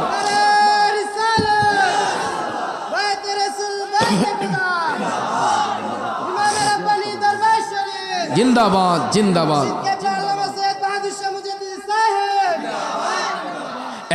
নবীর প্রেমিকেরা, আমার নবী বললেন, যত 1000 বার, যত কোটি বার তুমি তাকাইবা, তত 1000 কবুল হজের সওয়াব আল্লাহ তুমি সন্তানের আমলে দান করবে। এমন সময় বন্ধুরা আমার, বাবাজিরা, একজন ছেলে আমার নবীর কদমে হাজির হইয়া বলতেছে, ইয়া রাসূলুল্লাহ, নবী গো, আমার মা তো মুশরিক, আমার মা তো বেদিন, আমার মা আমার কাছে আসে, নবী গো, আমি কি ওই মার চেহারার দিকে মায়ার নজরে চাইব? আমি কি তার দিকে মায়ার নজরে চাইব, নাকি তার সাথে খারাপ আচরণ করব? দেখেন, ছেলে নবীর উপরে ঈমান এনেছে, কষ্ট হইতেছে? ছেলে নবীর উপর ঈমান এনেছে, ওই মা আনে নাই, মা বেদিন, মুশরিক। এমত অবস্থায় ওই সাহাবী বললেন, ইয়া রাসূলুল্লাহ, আমি তো দ্বীনের পথে এসেছি, আমার মা তো এখন আসে নাই, কিন্তু আমার মা আমার কাছে আসে, আমি কি আমার মার সাথে খারাপ আচরণ করব নাকি ভালো আচরণ করব? আমার রসুল ওই সাহাবীকে ডাক দিয়ে বললেন, উম্মত, অবশ্যই অবশ্যই তুমি তোমার মার সাথে সৎ ব্যবহার করবা। কেন? উনি তোমার গর্ভধারিণী। কি ধারিণী? গর্ভধারিণী। কারণ একটা সন্তান যখন মায়ের পেটে থাকে, মা যে কি কষ্ট সন্তানকে নিয়ে করে, যেই মায়ের পেটে সন্তান ধারণ করে ওই মা বলতে পারে। শুধু তাই নয়, 7 মাস 8 মাস যখন পার হইয়া যায়, অনেক মায়ের হাত ফুলে যায়, পাও ফুলে যায়। দেখবেন অনেক মায়ের পেটের চামড়া লুজ হইয়া যায় বাচ্চা পেটে নেওয়ার কারণে। কথা কোন ঠিক কিনা? যতই মেডিসিন ব্যবহার করুক না কেন, কিন্তু যেই মা সন্তান প্রসব করে ওই মায়ের বডি ফিটনেস সন্তানের কারণে অনেক সময় নষ্ট হইয়া যায়, চামড়া লুজ হইয়া যায়। এরপরও মা বাচ্চার মুখের দিকে তাকাইলে 10 মাস 10 দিনের প্রসব ব্যথার জ্বালা সেকেন্ডের মধ্যে ভুলে যায়। কথা কোন ঠিক কিনা? এই জন্য যুবক ভাইয়েরা, আপনাদের পায়ে হাত রেখে বলবো, কোনোদিন ওই মারে কষ্ট দেওয়া যাবে না। ওইসার কারণে মার সেবা করার তাগিদ আমার নবী বলেছেন, পাগলা তুমি আসার দরকার নাই, তুমি তোমার মায়ের সেবা করো, আমি রসুল আয়েশা তোমারে দেখা দেয়া যাইম। তাইলে বাজান, আমরা সোমবাজারের ভাইরা যদি মার সেবা করে, মায়ের গোলামি করে, আমরা নবীর দেখা পাইতে পারি কি পারি না? তাইলে আজকের পর থেকে ওয়াদা করে যাব, যদি কেউ ওই মাহফিল সার্থক হবে তখন, যদি আমরা আজকে অতীতে মা বাবারে কেউ কষ্ট দিয়ে থাকি, আজকের মাহফিল শেষ করে গিয়ে বাবার পায়ে মাপ চাবেন, মায়ের পায়ে ধরে মাপ চাইবেন যে আব্বা, আমি চৌধুরী সাহেবের আলোচনা শুনছি, হুজুর বলছে তোমার পায়ে মাপ চাওয়ার জন্য, তোমার পায়ে মাপ চাওয়ার জন্য আম্মা। দেখবেন আমি পাপি জবানে বললাম, আপনার বাবার চোখের পানি ঝরঝর করে পড়বে, মায়ের চোখের পানি ঝরঝর করে পইরা আপনারে জড়াইয়া ধইরা দেখবেন, আদর সোহাগ দিয়ে কইব ভূত যা সুন্দরিয়া চলিস। মা বাপ কোনোদিন সন্তানের উপর রেগে থাকে না, মা বাপ সবসময় সন্তানের মঙ্গল কামনা করে। এই জন্য ভাইয়ার আমার, যুগে যুগে যত সাহাবা হয়েছেন, তবে ইন হয়েছেন, তবে তাবিন হয়েছেন, আইম্মায়ে মুজতাহিদিন, খোলাফায়ে রাশিদিন, ওলি, আবদাল, গাউস, কুতুব, অদ্যাবধি পর্যন্ত যারা হচ্ছেন একমাত্র মায়ের সেবার মাধ্যমে। ঠিক কিনা কম? 4টা জিনিস সবসময় খেয়ালে রাখবেন: স্রষ্টার ইবাদত, নবীজির মহব্বত, মাতা পিতার খেদমত, ওলি আল্লাহর সোহবত। এই 4টা জিনিস সবসময় ধ্যানে খেয়ালে রাখবেন। ইবাদত করব কার? অন্তরে মহব্বত রাখবো নবীজির, খেদমত করব ইচ্ছে মতো মা বাবার, আর টাচে থাকবো, সোহবতে থাকবো পীর মুর্শিদের, ওলি আল্লাহর। ঠিক কিনা কম? এই জন্য দেখবেন আমাদের দেশে আবার কিছু কিছু অজ্ঞ মানুষ আছে, মূর্খ মানুষ আছে, কয় আমার মা বাপ যদ্দিন আছে চলবো, আর হিসাব ধরতাম না। কয় মা বাপ হতে বড় পীর, কয় কি কয় না, যার পীর ধরন লাগতো না, আমার মা বাপ হতে আছে। শুনেন, এগুলো অজ্ঞ লোকের কথা, জ্ঞানী লোকের কথা না। কারণ মা বাবা হচ্ছে সন্তানের জন্মগত পীর, অভিভাবক। পীর মানে কি? অভিভাবক, যে আমাকে গাইডনেস করে। মা বাবার সাথে পৃথিবীর কারো কোনো তুলনা হয় না। ঠিক না বেঠিক? তুলনা আছে।